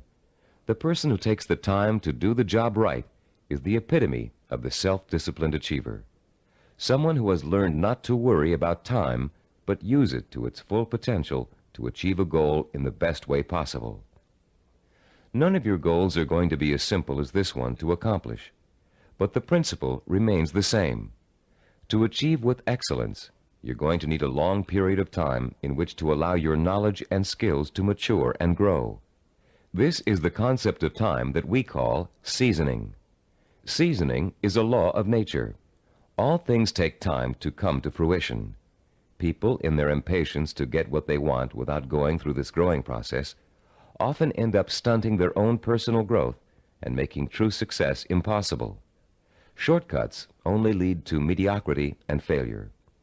Scientists, philosophers, artists, and statesmen have always recognized the importance of seasoning in accomplishing any goal. When asked by an impatient student how long it would take to become a master teacher, the Roman philosopher Epictetus replied, "Nothing comes into being all at once, not even the grape or the fig. If you say to me now, 'I want a fig,' I shall answer, 'That requires time.' Let the tree first bring forth tender blossoms. Let the blossoms endure the weathering of the sun, wind, and rain. Let the tree then put forth its fruit, and finally, let the fruit ripen." Cybervision founder Steve DeVore recalls learning about seasoning the hard way. "When I was 5 years old," he said, "I planted a garden in my backyard. Because I didn't understand how seeds grew, I would go out and dig them up every day to see if they'd sprouted yet. I hardly watered them, and I didn't weed them regularly as I should have. Because I was so impatient and neglectful, my plants never got the chance to grow properly. And when harvest time came, my vegetables were pitifully small and undeveloped. I had a friend next door, a slightly older boy who understood the principles of gardening. He let his plants grow and ripen in their own time, helping them along with regular watering, fertilizing, and weeding. He enjoyed a bountiful harvest that summer, and I learned a lesson about patience and self-discipline." All great achievers not only understand the concept of seasoning, but they value it greatly. They know that success cannot be hurried. They know that to try to hurry it is to ruin it. They understand that every step along the road to achievement is a necessary one and a small achievement in itself. And they also know that getting there can and should be half the fun. Self-disciplined achievers are willing to pay the price of time to realize their ambitions. They are not intimidated by the thought of having to work and study for 5, 10, even 15 years. Their commitment to a goal is absolute, and their vision of success is unwavering. The self-disciplined achiever knows that if what he wants will take 5 years to achieve, the 5-year effort will be worth it. He knows that those 5 years are going to pass anyway, and he has a choice about whether to spend them preparing for success or wasting the time thinking and dreaming about what he'd really like to do. For the self-disciplined achiever, there is no choice. He'll gladly spend those 5 years working and studying to achieve his goal. Does several years seem like a long time to you? Think how fast the last 5 years of your life have gone by. What did you do during that time to make achievement possible? If you had been working steadily towards your goal all that time, you could have achieved it by now. Let's say you're 34 years old, and your dream is to become an architect. You know it will take you 6 years of schooling and apprenticeship before you can get a good job with a respected architectural firm. But that means you'll be 40 years old by the time you reach your goal, and you feel you just can't wait that long. Stop and think. You're going to be 40 years old in 6 years whether you study architecture or not. And if you choose not to study it now, in 6 years, you'll be in the exact same position, wanting to be an architect and knowing it will take you 6 years to get there.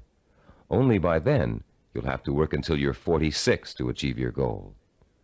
You can get there in 6 years by starting now, or you can choose to give up hope of ever getting there at all. If you really want to achieve your goal, 6 years won't seem like such a long time. As you'll find out later in this session, to the self-disciplined achiever, the 6 years will go by very fast. Impatient people want things to happen overnight. In the words of French philosopher Blaise Pascal, they anticipate the future as too slow in coming. And in being unwilling to devote hours of time to the kind of seasoning it takes to become accomplished at anything, they waste their lives by doing nothing at all, and they wonder why they always feel so unfulfilled. How many youngsters have you known who came home from a rock concert determined to learn to play the guitar? It looked easy when the group on stage was playing, so the youngster goes out and buys a guitar and takes his first few lessons. And all of a sudden, it becomes apparent that it's not easy. It's going to take years of hard work and effort to learn to play really well. So the youngster loses interest and gives up, bored with the tedium of practicing scales for hours. Yet the professional musicians he's watched have put in years of practice to get where they are, and where the youngster would like to be. The great artist Pablo Picasso was once approached by an admiring woman in a restaurant. Having recognized him, she asked him to draw something, anything, on a napkin for her. She told him she'd pay him whatever he thought was fair, if only he would provide her with this impromptu work of art. Picasso agreed and spent 5 minutes drawing a picture on the napkin. When he was finished, the woman picked the napkin up in delight. How much did he want for the picture, she asked. Calmly, Picasso replied, $10,000. Dumbfounded, the woman began to argue with him that a picture drawn on a napkin in 5 minutes couldn't possibly be worth that much. But Picasso just smiled and said, Madame, it may have only taken me 5 minutes to draw the picture, but it took me 40 years to learn how to draw it. 40 years. Does that seem like an interminable amount of time? To a master artist seeking the ultimate expression of his talent, a great scientist seeking a cure for disease, or an ambitious businessman trying to turn a small company into a Fortune 500 corporation, 40 years can seem to fly by overnight. To the dedicated, self-disciplined achiever, time is nourishment for what he wants to accomplish. And that time is well spent, taking step after step in a continuous effort to achieve a specific goal. The achiever does not get sidetracked. Every day he concentrates on the micro tasks that make up his macro purpose. And each completed micro task becomes a source of pleasure and a reward in itself. Top newscaster Eric Sevareid achieved his macro purpose by actually ignoring it. Instead, he concentrated on the micro purposes that would help him accomplish his goal. Sevareid tells the story in his own words. Once when I relinquished my job and income to undertake a book of 250,000 words, I could not bear to let my mind dwell on the whole scope of the project. I would have surely abandoned what has become my deepest source of professional pride. I tried to think only of the next paragraph, not the next page, and certainly not the next chapter. Thus, for 6 months, I never did anything but set down one paragraph after another. The book wrote itself. Years ago, I took on a daily writing and broadcasting chore that has totaled now more than 2,000 scripts. Had I been asked at the time to sign a contract to write 2,000 scripts, I would have refused in despair at the enormousness of such an undertaking. But I was only asked to write one, the next one, and that is all I have ever done. You can learn to work in microtasks by following your step-by-step plan for success and concentrating only on each step at a time. But you cannot learn seasoning as if it were a skill. Seasoning is an attitude that must be adopted and made part of your mental framework if you are able to achieve your lifelong purpose. it is crucial to self-discipline. More than that, it is actually at the heart of self-discipline. Besides seasoning, the self-disciplined achiever experiences something we call time quickening. Time quickening does not mean taking shortcuts, as you might first guess. Rather, it represents what happens to your perception of time as you become involved in the pursuit of your goal. Time quickening is an almost magical experience where time seems to disappear and you know you're in complete control of what you're doing. When it happens, you feel energetic, concentrated, and completely absorbed in your task. We've all experienced time quickening when we're doing something we particularly enjoy. For you, it may have happened while you were reading an exciting murder mystery, watching an action-filled movie, playing a game of tennis, or even weeding a garden. Time quickening takes place whenever you find yourself completely engrossed in something to the point where nothing can distract you. The moments fly by so quickly, you're just not aware of them. Past and future seem to disappear, leaving only you and the task you're engaged in. And after what only seems like minutes, you look up and notice in shock that a great deal of time has passed. Dreams are a reverse example of this phenomenon.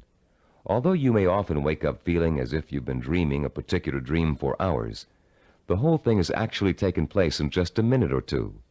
The human mind has the amazing ability to alter our own perception of time. Once you learn to use this ability to your advantage, you will no longer be discouraged at the thought of having to spend so much time pursuing your goal. Scientific research has shown us how to trigger the experience of time quickening. You can actually learn to consciously create the sensation that time has stopped. You can do it by becoming single-mindedly and uninterruptedly involved in an activity for a significant period of time. Time quickening occurs when you surrender your attention and your senses to something outside of yourself. There are 6 steps you can and must take to experience the benefits of time quickening. Listen to them carefully, and then try to recreate them, first with lesser tasks that may or may not be related to your goal, then with your actual micro-purposes. First, create or find a working environment that is free of distractions and potential diversions. Second, focus on doing one task at a time and stick with it until it is completed. Third, surrender yourself to the task at hand. Work hard and work well, and don't stop working until you have finished as much or more of the task as you started out to do. Fourth, plan to work uninterruptedly for a significant span of time, several hours if possible. Fifth, don't watch the clock as you work, and don't continually compare how much you've accomplished against how much you still have to do. Sixth and last, stop working when your thinking becomes muddled due to fatigue. The first few times you try using these 6 steps, you may have a hard time following them all. But the more you practice, the easier it will get. And soon you'll notice that time seems to be flying by quicker and quicker every time you sit down to work. Time quickening makes work enjoyable and helps prevent the normal wear and tear of work on your mind and your nerves. It is the antidote to burnout and the key to maintaining a healthy emotional balance during long hours of effort. Time quickening will enable you to successfully complete the string of micro-tasks that over an extended period of time will take you closer and closer to the completion of your macro goal. And if your goal is years away, time quickening will make it seem to all happen so quickly that the illusion of overnight success will almost seem as if it's coming true. Using time quickening to follow a step-by-step plan for reaching a goal is one way to make that goal appear closer than it really is. But time quickening won't do you any good if you find you can't even get started on your micro-tasks. For most people, the biggest enemy of success is procrastination, postponing doing the work you know you must do in order to accomplish your ambitions. Like most people, you may think procrastination is relatively harmless, a trivial problem that you don't really need to worry about.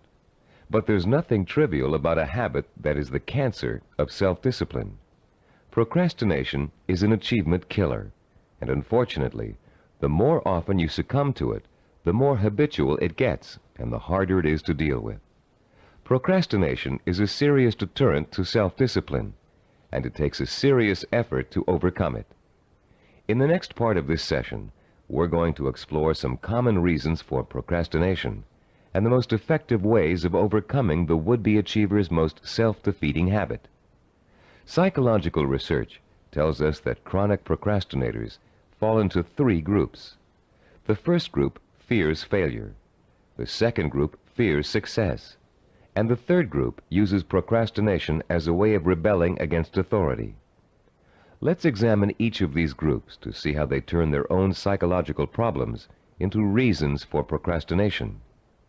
The first type of procrastinator may actually already be a successful business person or professional, but he or she is successful only up to a point. These people set such high standards for themselves that they live in constant fear of not being able to meet those standards. They cripple their own efforts to succeed by working at less than their capacity, so they are never really challenged and therefore never will fail. People who are successful early in life, usually in school or in an athletic career, often turn into this type of procrastinator. Take Sarah, for example, a city planner who graduated at the top of her class from Stanford University. Soon after graduation, Sarah joined the planning director's office in a major West Coast city. One of her duties is to generate reports for her boss to use in making important presentations. Sarah has begun putting off doing the reports until the last minute. Once she collects the material in time, she finds that she dawdles with the writing process until the night before, or sometimes even the morning of the presentation. She then rushes through the writing and ends up turning out an adequate but far from superlative report. What Sarah manages to do in each case is avoid testing herself to the maximum. She is not certain whether she can live up to the high promise of her success in school. By putting off her work till the last minute, she doesn't have to find out the truth about her abilities, because of course at the last minute nobody could be expected to turn out a perfect report.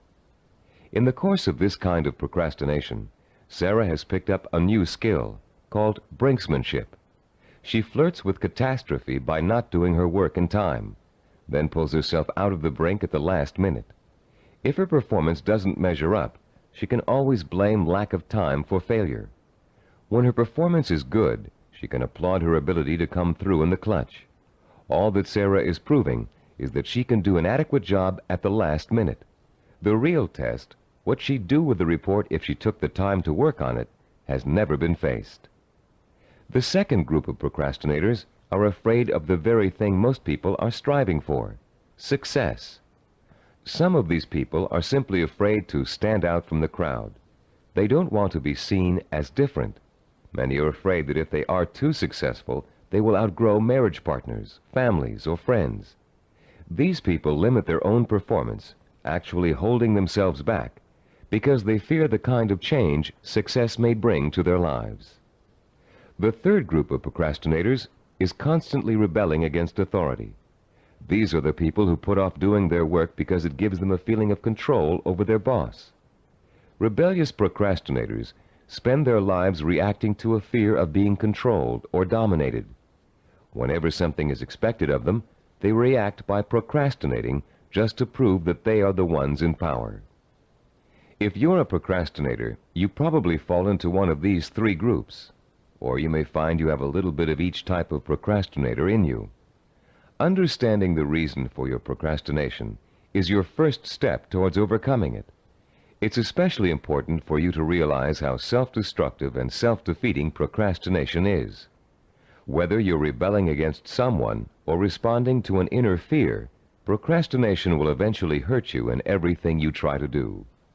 There are a number of techniques you can use to help overcome the habit of procrastination and replace it with energetic, efficient, inspired action. William James, the great Harvard University psychologist and philosopher, who already taught us in Session 5 the value of acting as if we are what we want to be, has a very practical solution to procrastination. James suggests, do something every day for no other reason than you would rather not do it at all. Listen again. Do something every day for no other reason than you would rather not do it at all. What James is really telling you to do is to replace the habit of procrastination with the habit of action. As soon as you catch yourself thinking, well, I won't do that now, I'll do it later, you must immediately do whatever it is you're procrastinating about. Self-disciplined achievers also use two special time management techniques to overcome the tendency to procrastinate. The first is called Swiss cheesing. The second is called unscheduling. Swiss cheesing is another term for dividing a macro purpose into a series of micro tasks. The management consultant who invented the term conceived of it as a way of poking holes in a large task to make many smaller tasks. If you have a task that will take 2 hours, Swiss cheesing it creates 8 15-minute segments, or 4 30-minute segments, or however many smaller segments you need to get the task done. Breaking a macro purpose down into micro tasks makes it seem much less formidable. In fact, this one-step-at-a-time approach is the only way to achieve a major goal. Without losing sight of what you want to achieve, you should never go around thinking about the enormity of your major purpose. You must concentrate only on achieving one small step at a time. Unscheduling also helps you to overcome procrastination and get on with your project in the most efficient way possible. Sometimes you know you're going to need so much time to complete a task that you won't even start it. You rationalize that you'll never find the time to finish it anyway. But often people overestimate how much time it really will take them to do something, and they don't realize that by Swiss cheesing, they can find the time to do it in an otherwise busy schedule. Turn to page 45 of your study guide and look at Form 8.1. You'll see a chart with the days of the week listed along the top row, and the hours in a day listed vertically along the left side. There are 7 days listed and 16 hours per day. The chart presumes that you get up at 6 o'clock in the morning and retire at 10 p.m., but you can easily change the numbers to correspond to your own daily hours. It's often a shock to look at a chart like this and realize how many hours you actually have available to you in a one-week period. Of course, many of those hours are taken up with the necessities of everyday life. Your first task in this exercise is to fill in all those hours that are occupied with travel, meals, work, meetings, regular recreational activities, and other commitments. Only fill in the time that absolutely must be devoted to activity. If you regularly watch television or read magazines for 3 hours every night, that doesn't qualify as a life necessity unless it's part of your job to do so. When you've finished, look at the boxes you haven't filled in. These represent your free time, time you have full control over and can devote to your own micro projects. You may be amazed to find that you easily have 20 or 30 hours per week of free time to devote to your project. And if you include time that's spent commuting on a bus or train, the hours may add up to considerably more than that. Once you've ascertained when and where your free time occurs, you can begin allocating that time to your micro projects. When the hour arrives to start working, remember William James' advice and do it now. Work uninterruptedly during that time, taking scheduled breaks only as necessary. And don't allow yourself to get sidetracked. Working uninterruptedly means learning to say no when people try to take you away from your work. If a friend calls up and asks you to go bowling while you're working, you must learn to refuse. Make a date to go some other night, but complete your working hours in the time you've allotted to them. Let your family know that you're serious about completing your tasks. Schedule time to enjoy being with them, and let them know that when you're working, you are not to be interrupted. After successfully completing each work session, fill in the blank hours on your chart with a special colored pen or pencil. Choose a name for your project and fill in the blanks with that name. It will soon become extremely rewarding for you to look at the chart and see the red or green boxes begin to take up considerable space on the page. More rewarding, you'll begin to see real progress in your effort to complete your micro tasks. As you learn to devote uninterrupted time to your work, you'll find the time-quickening experience begin to occur more and more often, and you'll be less and less inclined to procrastinate. Soon your micro-projects will become as much a part of your life as eating and sleeping.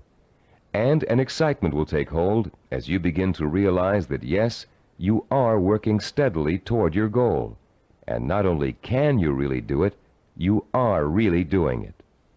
Be careful not to overcommit yourself in terms of time spent on your project. Your goal is not to exhaust yourself. And beware of trying to go in too many directions at once. That can cause the kind of anxiety that will make you want to give up before you even get started. Concentrate on accomplishing one task at a time. That task will get done, and then you can start on the next, which will also get done, and so on. Keep in mind through all of this that your objective is not to punish yourself with work in every free hour you have during the week.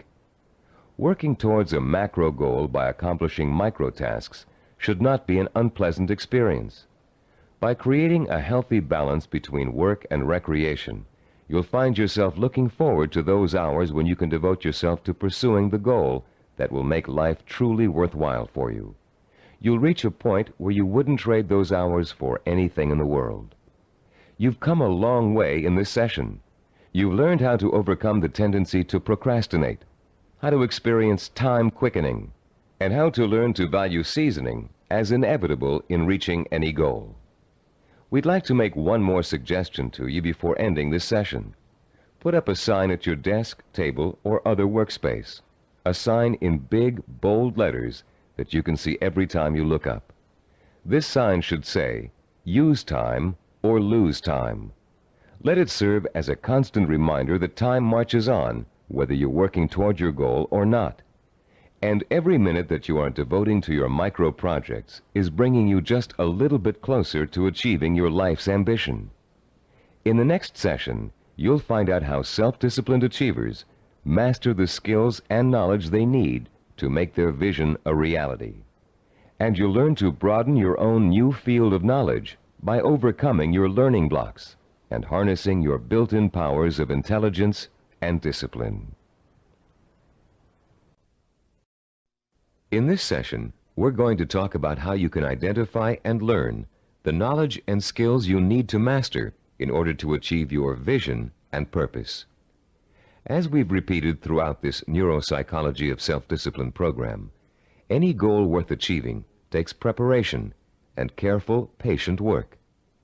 As easy as running is, as natural as it seems, you wouldn't go out today and run a marathon without months of preparation, slowly working up to 3 miles a day, then 7, then 10, then 15, gradually working toward the 26-mile goal.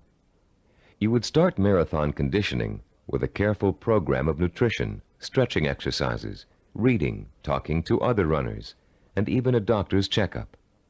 You determine what knowledge and skills you'd need to accomplish your goal of 26 miles, and you'd accumulate the knowledge and skills step by step until your goal was achieved. The goal of this session is to help you learn how to learn. Many of us were programmed years ago with the belief that there are certain things we just cannot learn.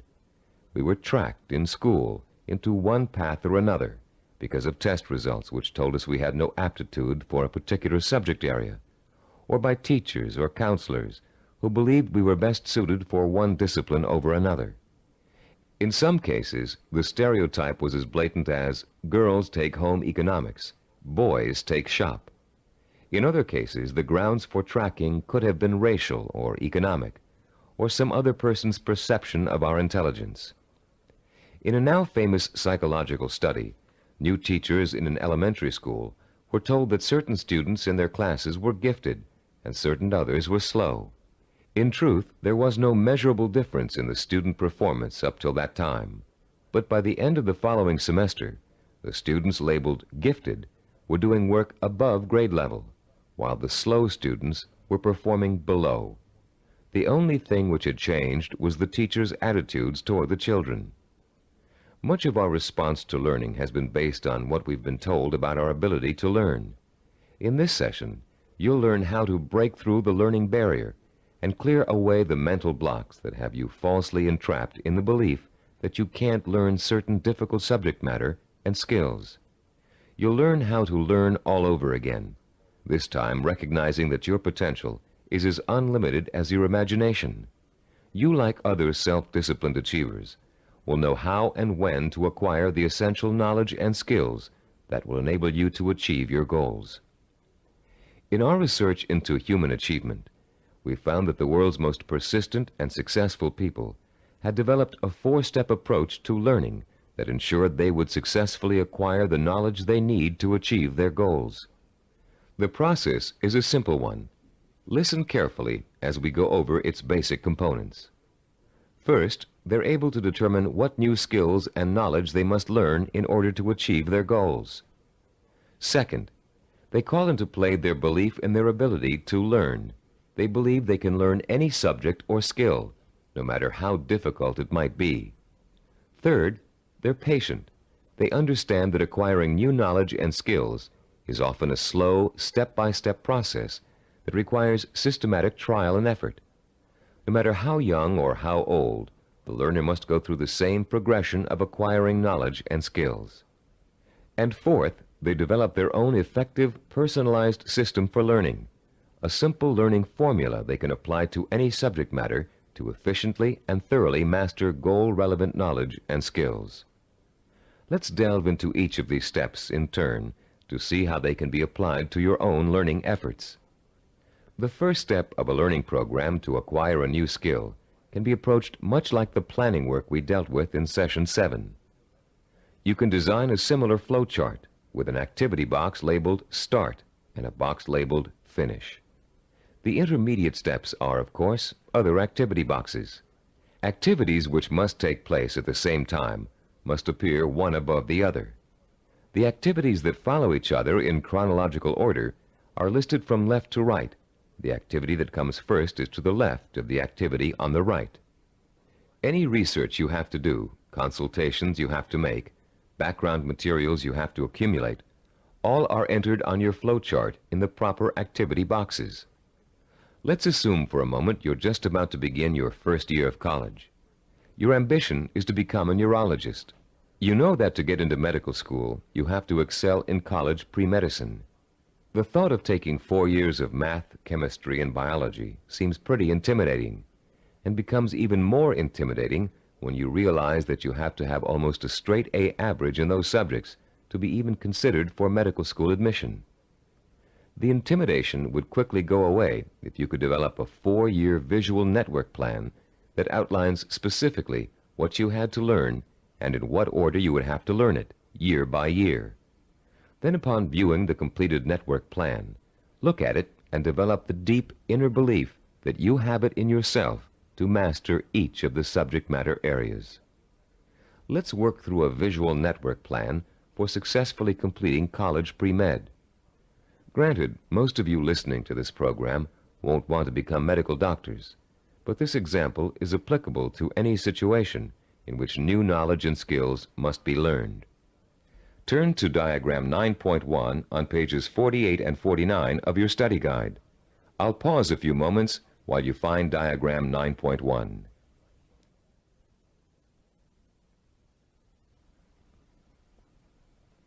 As you can see, there are 3 visual network plans. The first one outlines the chronological steps to becoming a neurologist. We call this a macro plan, with the objective of becoming a neurologist. Below that is the micro plan with the objective to graduate in pre-medicine in 4 years with a minimum 3.5 grade point average. The micro plan is broken down into 2 levels. The first level is visually represented in 2 steps: the Start, labeled number 1, and Graduate with a Bachelor of Science in Pre-Med, labeled number 3.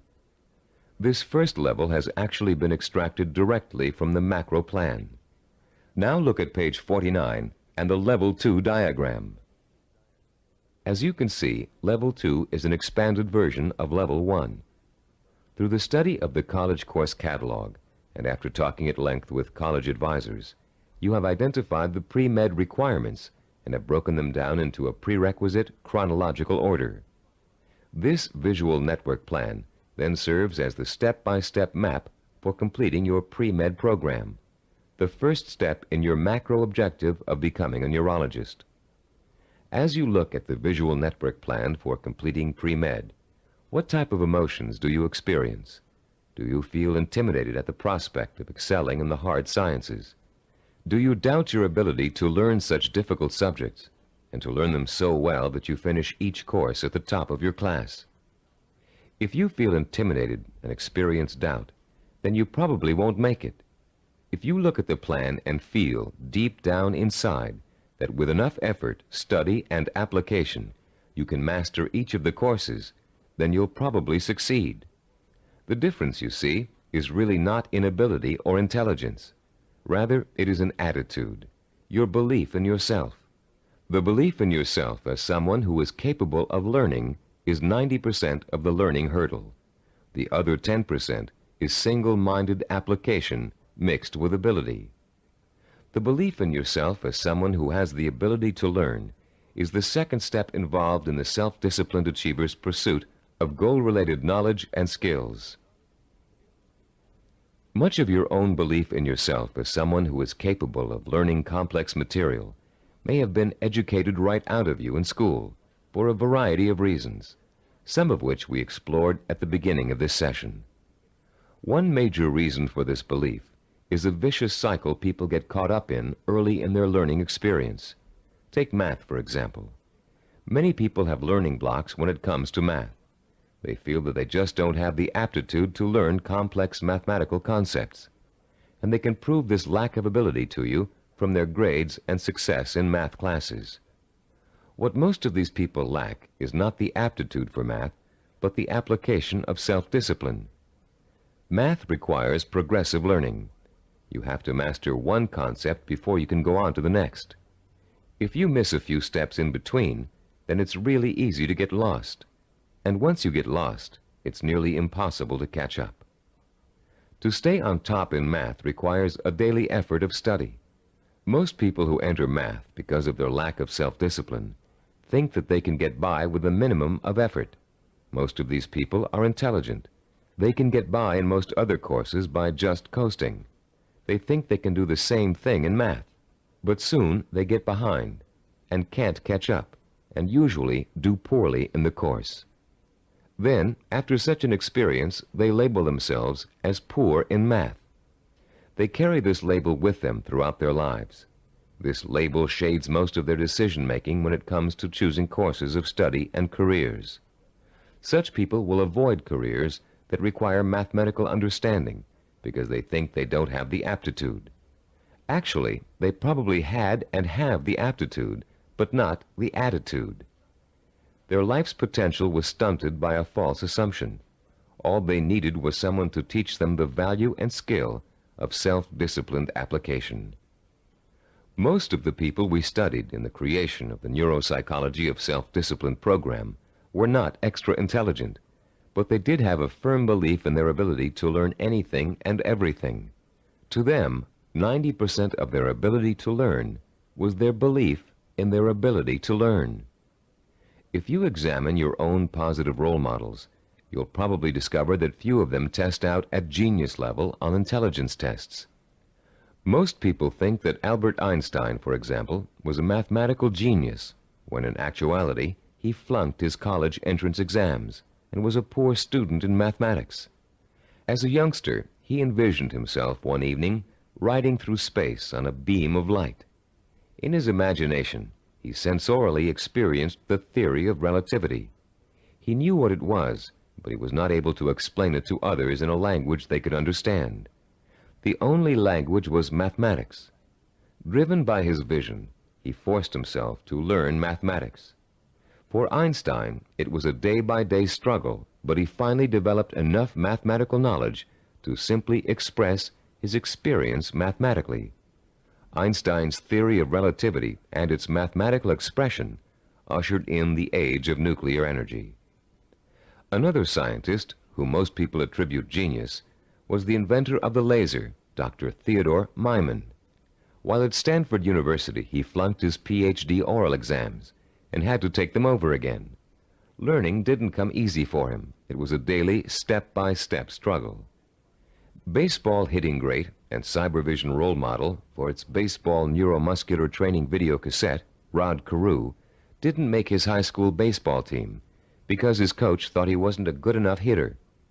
Since then, through thousands of hours of practice, Carew has won 7 American League batting titles and is one of 13 players ever to get more than 3,000 career hits. The list goes on. Famous author, philosopher, and scholar Leon Uris flunked high school English 3 times.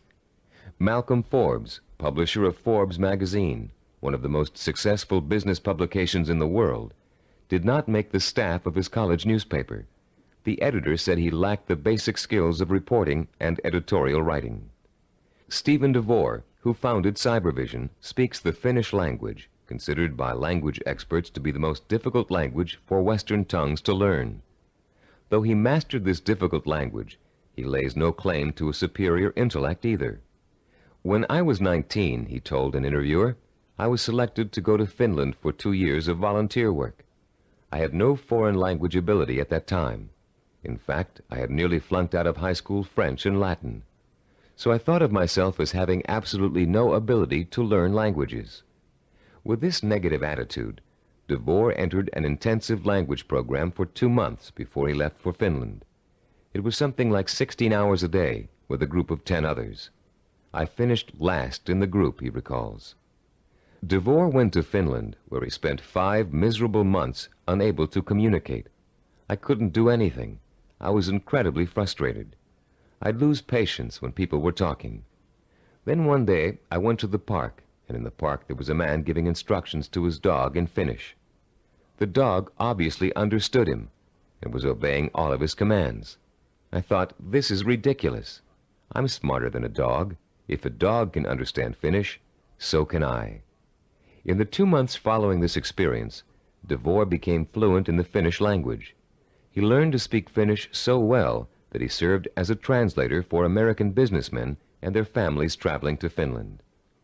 Buoyed by the accomplishment of learning Finnish, DeVore returned home after 2 years and went back to college. Where before he had been a lackluster C student because he was convinced he couldn't learn, he received straight A's and academic scholarships for the rest of his college and graduate school years. Which proves another point about learning, success, and attitude. Once you have successfully learned a subject or skill, it bolsters your confidence in your ability to learn other skills. Once you've proven to yourself that a negative concept you had was wrong, you begin to realize that all of your negative concepts may be wrong. What you couldn't do in the past, you can now do. You can do it because finally you believe you can do it. Breaking the cycle of a negative attitude may not be easy, but once you do, you'll be far less inclined to get back into the cycle. That's why small steps and small accomplishments are so important in pursuing a macro goal. You may look at a map for becoming a neurologist and say, I'll never get through all those math courses. But if you get 1 A in algebra, you'll realize that you can. Another way of expressing this is that success in learning begets more success. Once you have successfully learned a subject or skill, it bolsters your confidence in your ability to learn other skills. Your past, in which you may have been labeled or labeled yourself as a non-learner, is precisely that, your past. It is not your present. It has little relation to what you are capable of accomplishing now. What has happened to many of us is that we have been conditioned into a negative feedback loop where learning is concerned. The step-by-step accumulation of new skills is the way to break this loop and replace it with a much more positive cycle.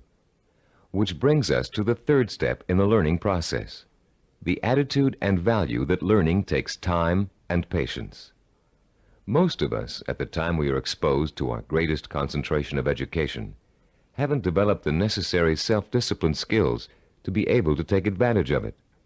And why should we? We were only children. Excellence, as we've been learning in this neuropsychology of self-discipline program, is based on seasoned learning.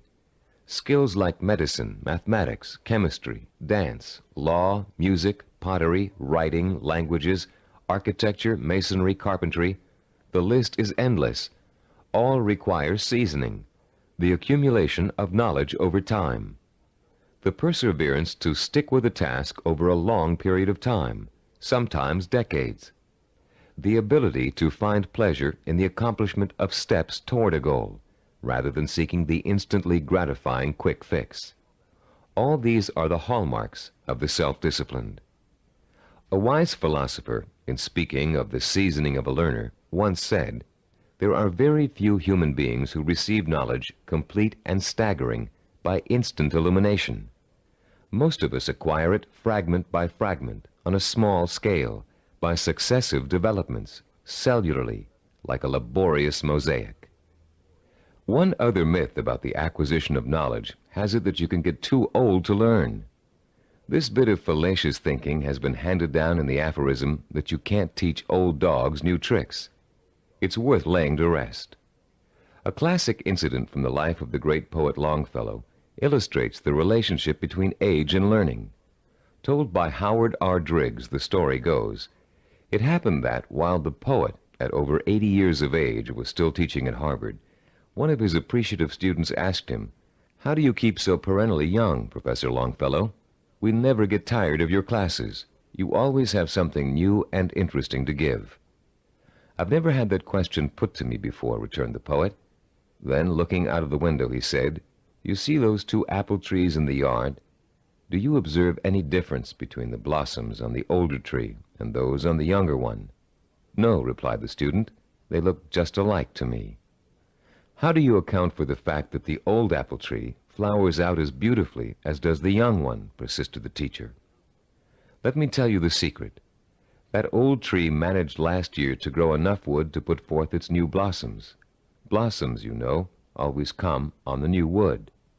"Oh, I see," said the young man. "To keep young, one must keep growing." "Yes," came the quiet response. Einstein, in his later years, was asked the secret of his ability to learn. His reply also illustrates the point and importance of lifelong learning. Einstein said, "The more I learn, the more I realize I don't know. The more I realize I don't know, the more I want to learn." Age should be no barrier to the acquisition of new knowledge and skills. If you have the self-discipline to see your efforts through, you can learn anything at any age. Let's now discuss the 4th step in the learning process, a set of tried and proven principles that work together as a system to make learning easy. If you'll turn this cassette over now, we'll introduce you to a very simple yet powerful system to learn effectively at any age, whatever the subject area. A recent movie called Educating Rita beautifully illustrates the points we're going to discuss in the remainder of this session. This film is about a working-class Englishwoman who has a dream about becoming educated. The film tells the story of her personal odyssey as she pursues her vision, her dream, in the face of incredible obstacles. She faces at one point or another during the story conflicts with work, with transportation, with her parents, with schedules, with her mentor's desire and ability to teach, with the disdain of other more educated students, and with a husband who wants her to stay home and make babies, not thesis. Through it all, she perseveres, driven by the dream of herself as an educated woman, a woman who can discuss important issues, who can commune with the great thinkers and writers who make up such a rich part of her English heritage. She burns with the fire of her vision, a vision rich in dignity and strength. It's a vision she can hear, smell, taste, touch, and see. The actress, Julie Waters, expresses her character's struggle to change, to improve, to better herself, with such credibility that you can see the woman, Rita, change before your very eyes. There was nothing abstract about Rita's quest for education. Each book she read, each class she took, each time she met with her advisor or participated in a class discussion, was a visible step toward the completion of her goal. It was extraordinarily obvious how closely her vision and her process of learning were interconnected. Sometimes that connection is less obvious. So that's what the remainder of this session will speak to: how to recognize the connection between learning and the successful achievement of your goals. Learning is not simply the rote memorization of useless facts, or even useful facts. Of course, we're all aware that in 1492, Columbus sailed the ocean blue, But what does that have to do with our vision? The same lack of relationship to vision is often true with our attempts to understand abstract principles, as in mathematics, chemistry, or physics. They are very difficult to learn and use if we cannot see the direct applications to our everyday lives, to the pursuit of our purpose and vision. We ask ourselves, how is this going to help me in achieving my vision? Cybervision founder Steve DeVore recalls signing up for a course in statistics when he was attending graduate school. He hadn't taken the prerequisite higher math courses, but had gotten permission from the instructor to take the course anyway. DeVore's instructor, however, issued a dire warning at the beginning. Without those prerequisite courses, DeVore stood a good chance of failing. But forewarned is forearmed, and DeVore found a way to overcome his lack of preparation. The first week of class, he found himself swamped with mathematical concepts that were abstract and confusing. The only way I could make sense out of what was going on, he says, was to take each abstract principle and make it concrete. Instead of talking about X's, Y's, and Z's, I made them into apples and oranges, and I ended up with the second highest grade in the class.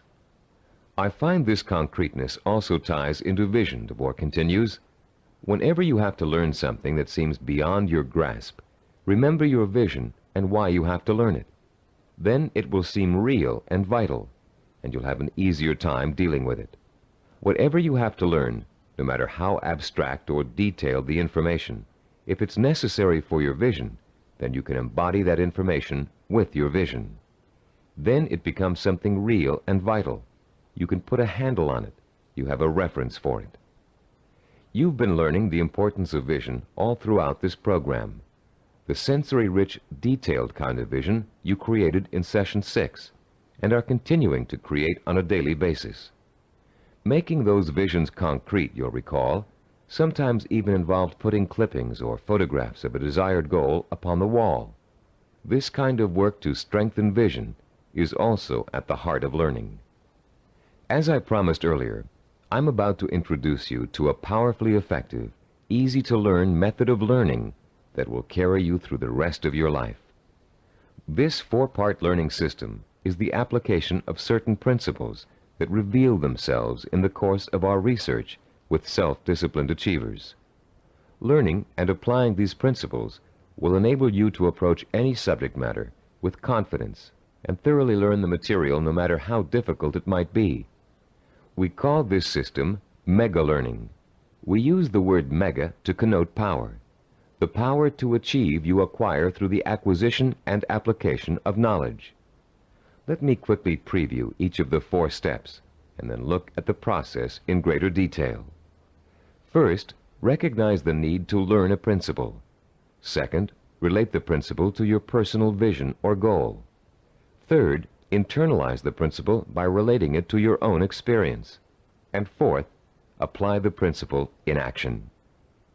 Let's examine each of these 4 steps in turn.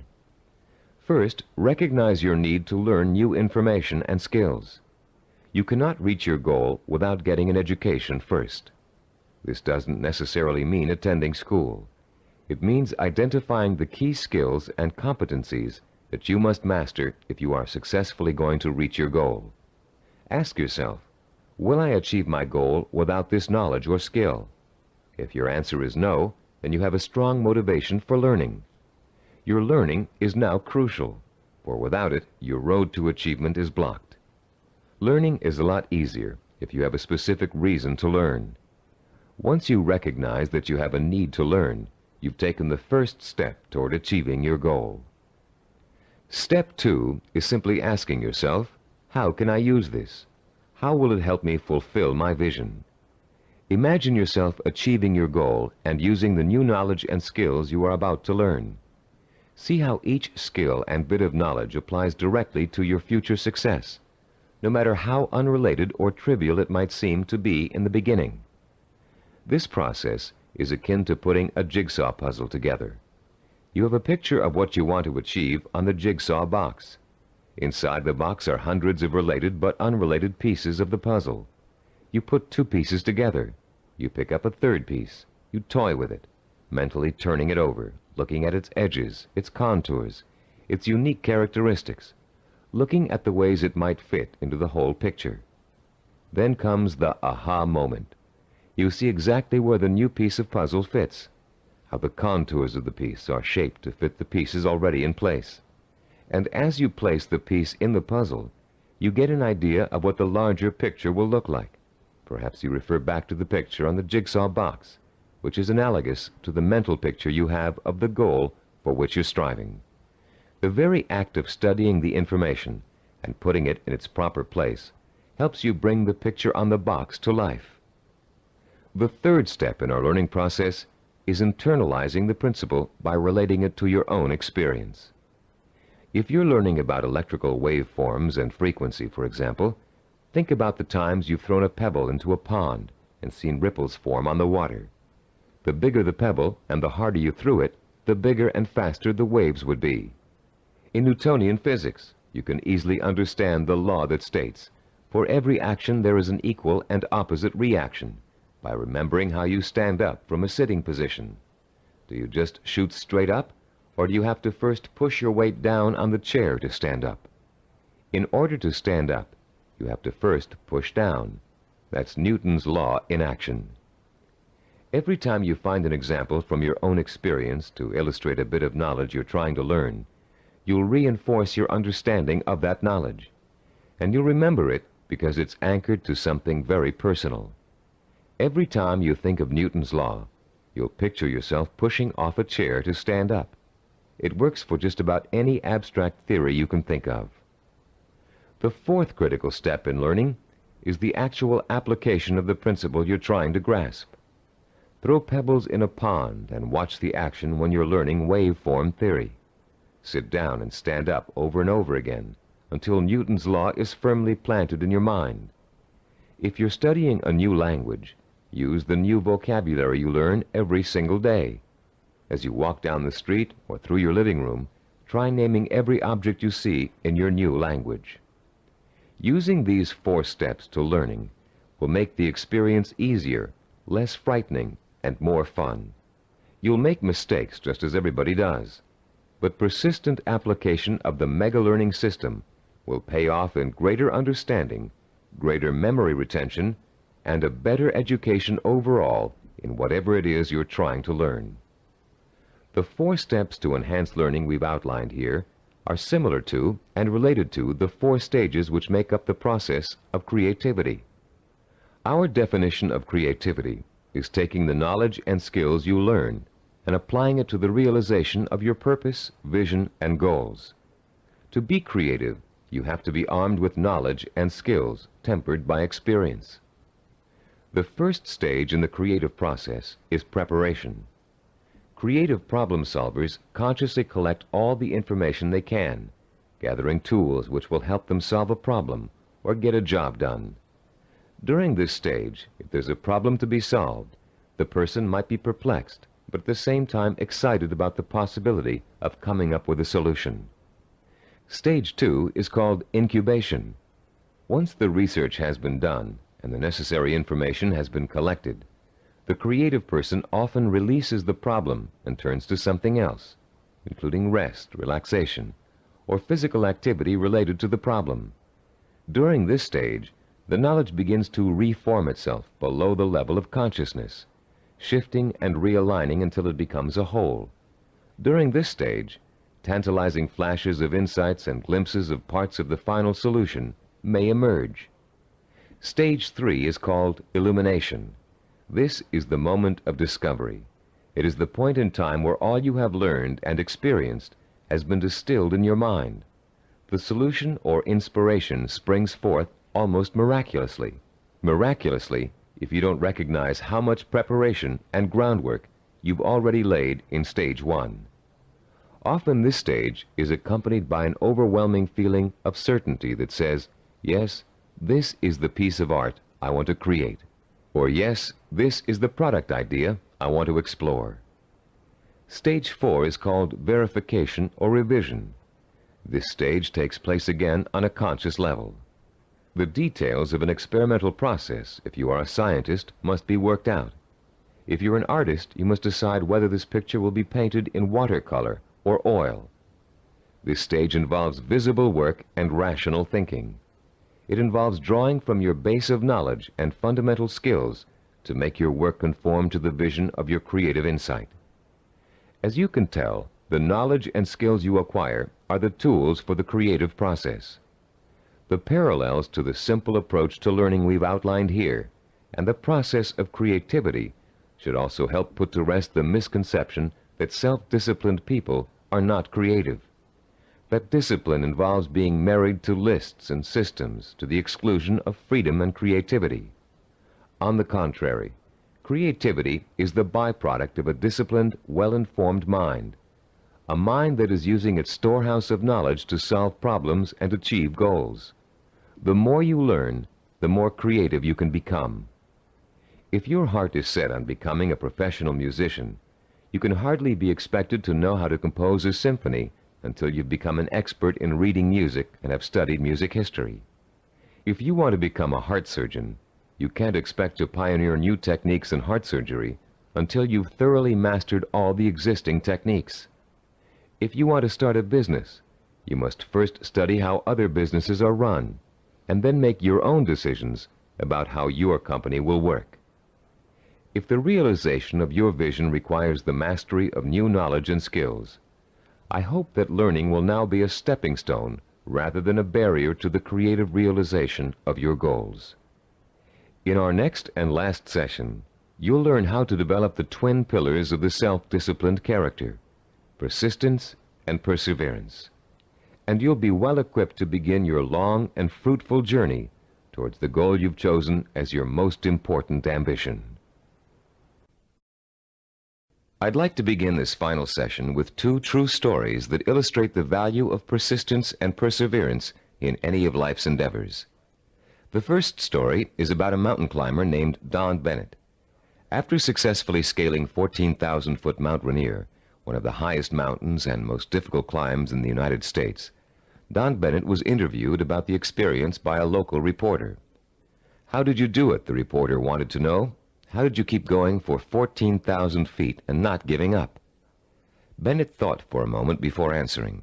Then he spoke slowly, trying to get the reporter to understand the mental process that led him to the peak of that mountain. "Starting months before the climb," Bennett said, "I created a vision of myself at the top of the mountain. That vision was so real that I could actually feel the cold wind blowing in my face, and I could see the spectacular mountains and valleys all around me. I saw and felt this vision 100 times a day. It inspired me. It motivated me. It kindled my determination to see the climb through to the end. During the climb itself," he continued, "I drew upon my vision for inspiration. When the going got tough, I saw myself at the top of that mountain just as clear as could be. And then finally, I reached my goal and my vision became a reality." The reporter was impatient with Bennett's explanation. Yeah, he said, "I've heard all that vision stuff before. But that doesn't explain how you did it. You're an amputee. How did a one-legged man climb a 14,000-foot mountain?" Don Bennett looked the reporter straight in the eye and said quietly, "One hop at a time. My vision became a reality, one hop at a time." Our second true story takes place during the last few weeks of World War II. Don McCall was a seaman on the Navy ship Indianapolis, which at the time was cruising the Philippine Sea.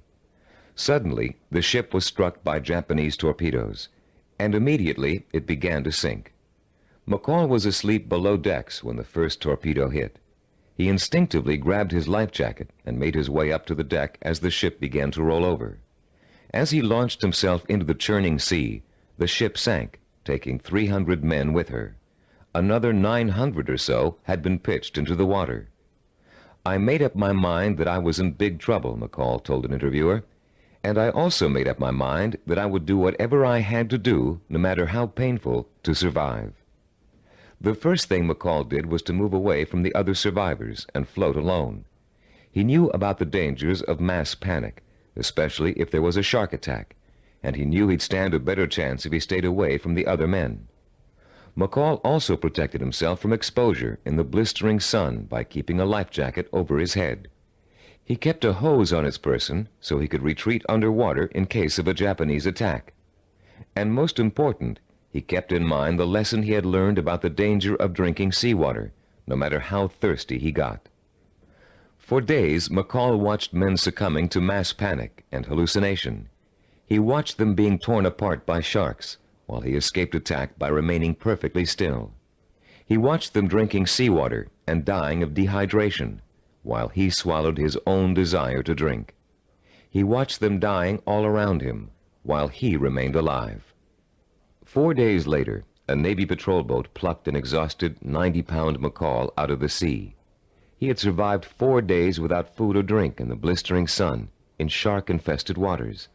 An incredible feat, and he had proved the power of self-discipline even in holding death at bay. Like mountain climber Don Bennett, McCall never lost sight of his vision, staying alive. He used all his knowledge and skill to make that vision come true. He resisted drinking seawater to get immediate gratification of his thirst, which would have killed him. And he found creative solutions to the problems of exposure to the sun and Japanese attack.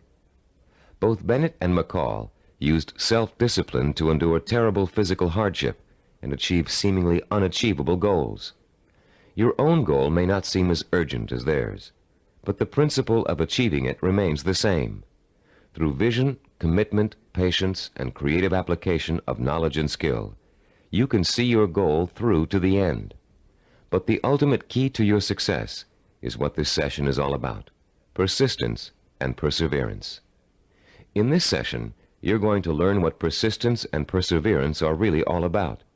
You'll be taught how to develop both of these critical qualities through the application of 5 simple principles. You'll find out how to turn problems and setbacks, even agonizing situations, into positive learning experiences that will actually bring you closer to the realization of your goal. And you'll understand the value of never giving up, no matter how tough the journey gets or how endless it seems. First, let's define the words persistence and perseverance. Is there a difference between the two? Yes, a subtle one. Persistence means never giving up. Perseverance means persisting in spite of hardships, opposition, and setbacks. Mountain climber Bennett and Navy seaman McCall displayed both persistence and perseverance in their heroic efforts to reach their goals. Bennett had to use his one leg to hop at least 30,000 times to get up to the top of Mount Rainier. McCall had to stay calm and follow a life-saving plan while spending 4 days in shark-infested waters without any food or drink. These men reached their goals because they had already developed the qualities of persistence and perseverance. Now you are going to learn how to develop these qualities too. There are 5 crucial steps involved in learning how to develop into the kind of self-disciplined achiever who never quits and never loses sight of his or her goal. Listen carefully while I outline each one. The first step is to rekindle and refuel your vision and purpose every single day. Remind yourself daily of the rewards and benefits that await you when you successfully realize your goal. The emotion you draw from these constant reminders of why you're working so hard and giving up so many things will sustain your powers of persistence and perseverance. The second step is to firmly anchor the following attitude deep within your heart and mind. I can achieve anything I set my mind to. Nothing is impossible for me to achieve if I want it badly enough and am willing to pay the price for it. No matter how much hard work it takes, no matter how long it takes, no matter how difficult it is, I can and will achieve my goal. I will never forget that a journey of 1,000 miles begins with a single step. Step 3. Realize that obstacles are going to arise and setbacks are going to occur. Keep in mind that these difficulties are really opportunities to learn. Every obstacle that you overcome, every setback you bounce back from, strengthens your character and makes you smarter and stronger. Whatever you do, don't try to hide from or ignore problems. They never go away by themselves. Meeting challenges squarely and solving problems creatively is at the heart of self-discipline and at the heart of achievement. As Benjamin Franklin said, those things that hurt instruct. When your progress seems blocked, it means that it's time to increase your knowledge and look for creative solutions. This is the 4th step in developing persistence and perseverance.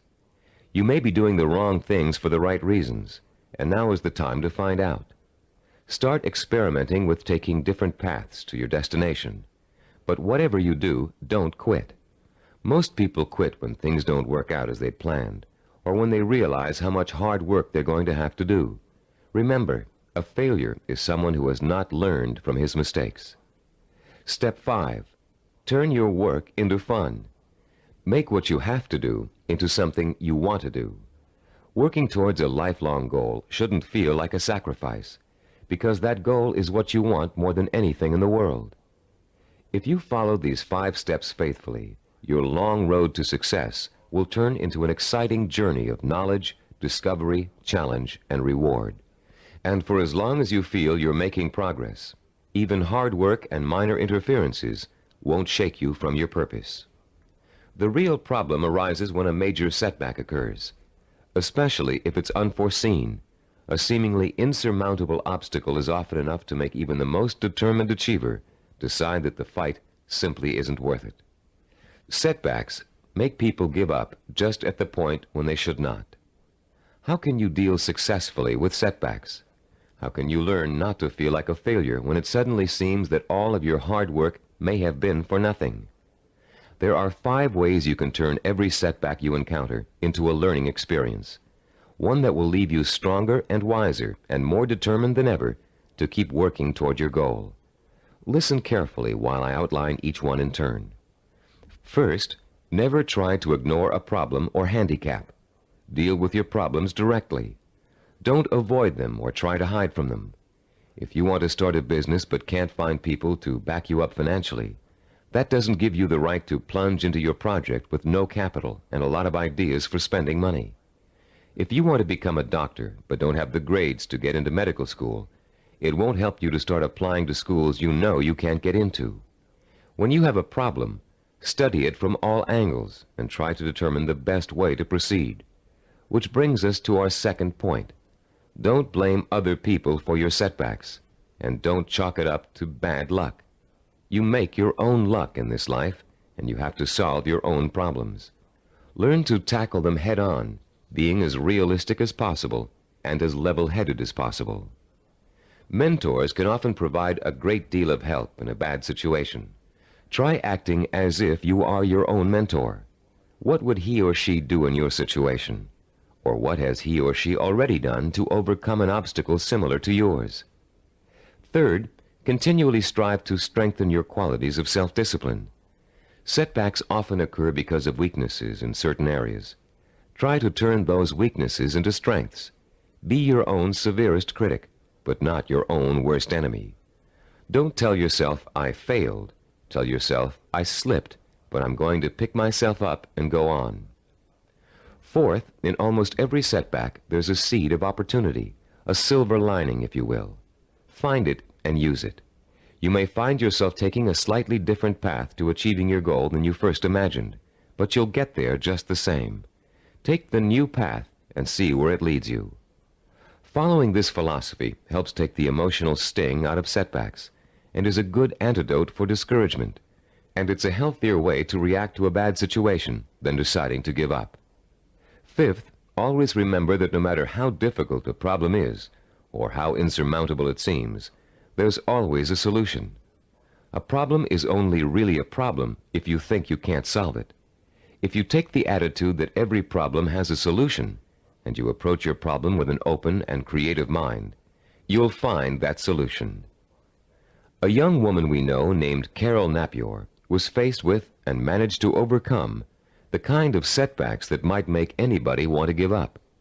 Her story is so inspiring that we'd like to end this session with her example of what it's like to be a self-disciplined achiever who never quits no matter what. At 26, Carol had a degree in marketing and a good job as a marketing assistant, with an eye to moving up in the company she worked for as soon as there was an opening for a higher position. Carol had diabetes, diagnosed when she was 12, but had always been able to keep it under control with insulin shots, and had always lived a perfectly normal, relatively healthy life. In the spring of Carol's 26th year, she began having trouble with her eyes. Doctors told her that her diabetes was causing her to slowly lose her eyesight. At first, Carol refused to believe it, but when she began having trouble driving, she realized the doctors were right, and she would have to re-evaluate her job and her purpose in life to deal with the problem of approaching blindness. But before Carol could come up with a solution to that problem, her kidneys also began to fail. Ultimately, she needed a kidney transplant, which was done successfully when she turned 27. Everything seemed to be going fine when a sudden episode of insulin shock left Carol paralyzed from the waist down. Carol recalls wanting to quit then and there. At that point, I just wanted to go to sleep and never wake up. The depression got so bad that I realized I couldn't go on this way. I only had one choice, and that was to get myself out of this. Slowly, Carol regained her strength, learning to walk again with the aid of physical therapy. She rewarded herself for her progress by making a trip across the country alone to visit her parents for Thanksgiving. A trip friends tried to dissuade her from taking, but which proved to Carol that she could still make it on her own. Today, Carol is attending college, studying for a master's degree in rehabilitative education. She has decided to spend the rest of her life helping people face and overcome problems like hers. She is completely blind and still walks with a cane, but that has not stopped her from pursuing a goal many healthy people would find difficult to achieve. The key to reaching any goal is to develop the strength of character that makes you refuse to give up, no matter how bad things look. The most amazing thing about persistence and perseverance is that they make it almost impossible for you not to succeed in your endeavors. In this session, you've learned the importance of not being a quitter, of learning from your mistakes, and of keeping an open mind when it comes to finding creative solutions to problems you may think are unsolvable. In the next session, we're going to review everything you've learned in the Neuropsychology of Self-Discipline program and give you some tips for developing the lifelong habit of self-discipline. We're now coming to the end of the Neuropsychology of Self-Discipline, and now is a good time to reflect on what you've learned and how far you've come. It's also a good time to start thinking about how you're going to maintain and develop your self-disciplined character for the rest of your life, because the process of becoming an achiever never really ends. In the years to come, you'll find yourself learning from trial and error, from accomplishments, from setbacks, from disappointments, from rewards, from the feeling of satisfaction you get when a job has been well done. The more you achieve, the more you'll learn one of the greatest secrets of achievement. Success breeds success. Every small step you take on the road to your goal will make it easier to take the next step. And once you've achieved your goal, you'll probably find that there's another goal you want to achieve. Along the way, you'll delight in the process of watching yourself in action, making corrections in your methods and strategies as you strive toward your ultimate goal and the hundreds of smaller goals you will successfully reach on the way. Let's talk about the milestones you've already passed. In Session 1, which you listened to some time ago, you uncovered the master key to your highest potential, self-discipline. We define self-discipline as the ability to work systematically and progressively toward a goal, to become positively obsessed with that goal, and to let that obsession lead you to accomplishment. We talked about the problems caused by lack of self-discipline. We learned about the waste of potential, the drifting from job to job, from relationship to relationship, of the person who has no real sense of purpose and an undisciplined approach to life in general. We also talked about the problems of wanting immediate gratification and how that always leads to failure because it means refusing to pay for success with hard work. There is no other way to be successful except through hard work. The words pay for shouldn't bother you. All accomplishments come with a price tag, just like something you might want to buy. And just as you will save for an item you really want to buy, cutting your budget and making financial sacrifices, you should also be willing to make sacrifices in order to reach your goal. You may have to give up time, recreational activities, other priorities in your life. But it won't be difficult to do, because reaching your goal will become a more important source of pleasure. In Session 2, you were introduced to the 10 characteristics of the self-disciplined achiever. These characteristics served as a model against which you could compare your own strengths and weaknesses. Let's review them quickly now to refresh your memory and see how far you've come in absorbing the principles of this program. First, self-disciplined achievers have a strong sense of purpose. They have a cause or direction to which they have chosen to dedicate their lives. This cause gives them meaning in their lives and a reason to exist. Second, the self-disciplined seek out positive role models, called mentors, to teach them how to best approach their goal and overcome setbacks and obstacles along the way. Third, self-disciplined achievers use sensory images to provoke the kind of emotion that keeps them working toward their goal for as long as it takes to achieve it. Fourth, those possessing an iron will dwell on the fulfillment of their vision rather than on fear and failure. They have a positive attitude toward themselves and their goal and refuse to let setbacks get them down. Fifth, the self-disciplined achiever has a deep-rooted belief in his or her ability to achieve. This "I know I can do it" attitude is nurtured by their study of mentors and their realization that the only thing that stands between themselves and their goals is hard work and self-discipline. Sixth, self-disciplined achievers have the ability to plan and organize. They know that a goal can never successfully be reached in a haphazard way. They understand that they must map out a blueprint for success if they are ever to realize their highest ambitions. Seventh, they know how and when to acquire the essential knowledge and skills they need to achieve their goals. This comes from the planning and organization work they did earlier. Eighth, self-disciplined achievers have patience. They understand the concept of seasoning and its importance in reaching any goal. Time does not frighten them. Ninth, people who achieve their goals do so through persistence and perseverance. They are stubborn in their efforts to achieve, and they never give up. 10th, self-disciplined achievers have a mature attitude toward pleasure. Rather than seeking any diversion that will temporarily make them feel better, they take the most pleasure in doing the work that will help them achieve their goal. How many of these 10 characteristics did you remember? We suggest you play Session 2 over and over again until you can recall every one of them without prompting. Making these qualities a part of your own personality is what acquiring self-discipline is all about. And the more you listen to them, the more you think about them, the more they will become a part of your own life. In Session 3, we delved deeply into the scientific basis for this program. You learned how the key to success is developing the kind of constant internal motivation that keeps you on course through problems and setbacks, through temporary boredom or fatigue, through periods of doubt or discouragement. And you found out why other motivational programs fail to give you the sustenance you need to pursue your goal for weeks, months, or years. You learned about Dr. Carl Pribram's research into images of achievement and the critical role they play in motivating people to be successful. Dr. Pribram's discovery of the power of sensory-rich images to provoke the drive of motivation made the creation of this unique program possible. In Session 4, we discussed the power of purpose. Here you learn to focus your energy like a laser beam on what you want to accomplish.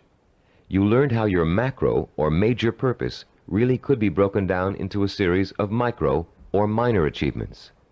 You heard examples of how well-known achievers tackled major goals by turning them into step-by-step plans for success that they could deal with one at a time.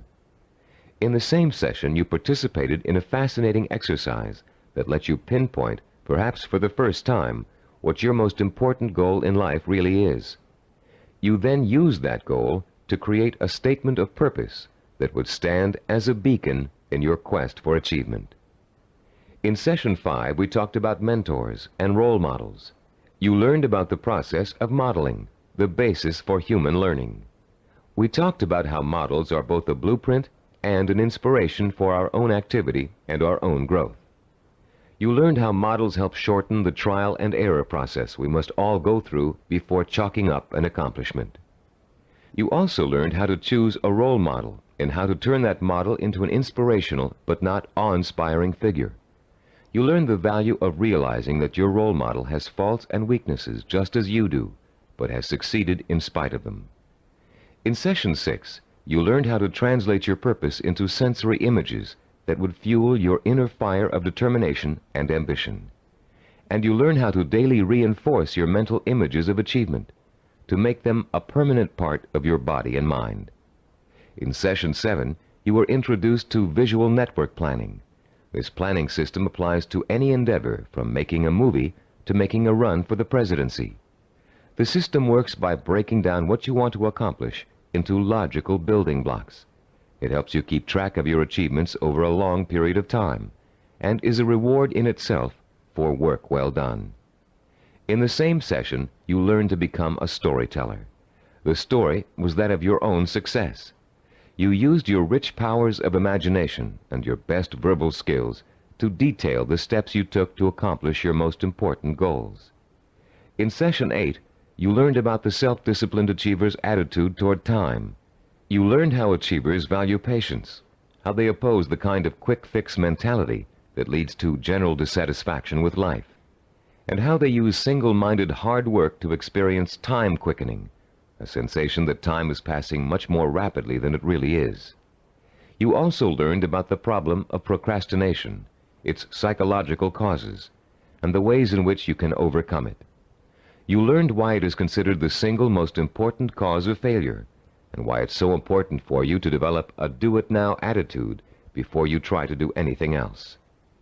In Session 9, you learned how to plan to acquire the knowledge and skills you need in order to achieve your goals. You were introduced to the concept of mega-learning, a powerful 4-step system that enables you to master any subject, no matter how difficult or complex. You also learned how knowledge is the building block of creativity. You were introduced to a 4-step process that lets you creatively channel your knowledge toward the kind of action that will help you achieve your goals. And you learned that your belief in your ability to learn is 90% of the learning process. Finally, in Session 10, you learned how to develop the powers of persistence and perseverance, the critical characteristics that will see you through to the successful completion of your vision and purpose, no matter how long it takes or how difficult it is. You heard several inspiring stories about people who persevered and achieved their goals through extreme hardship and even physical danger.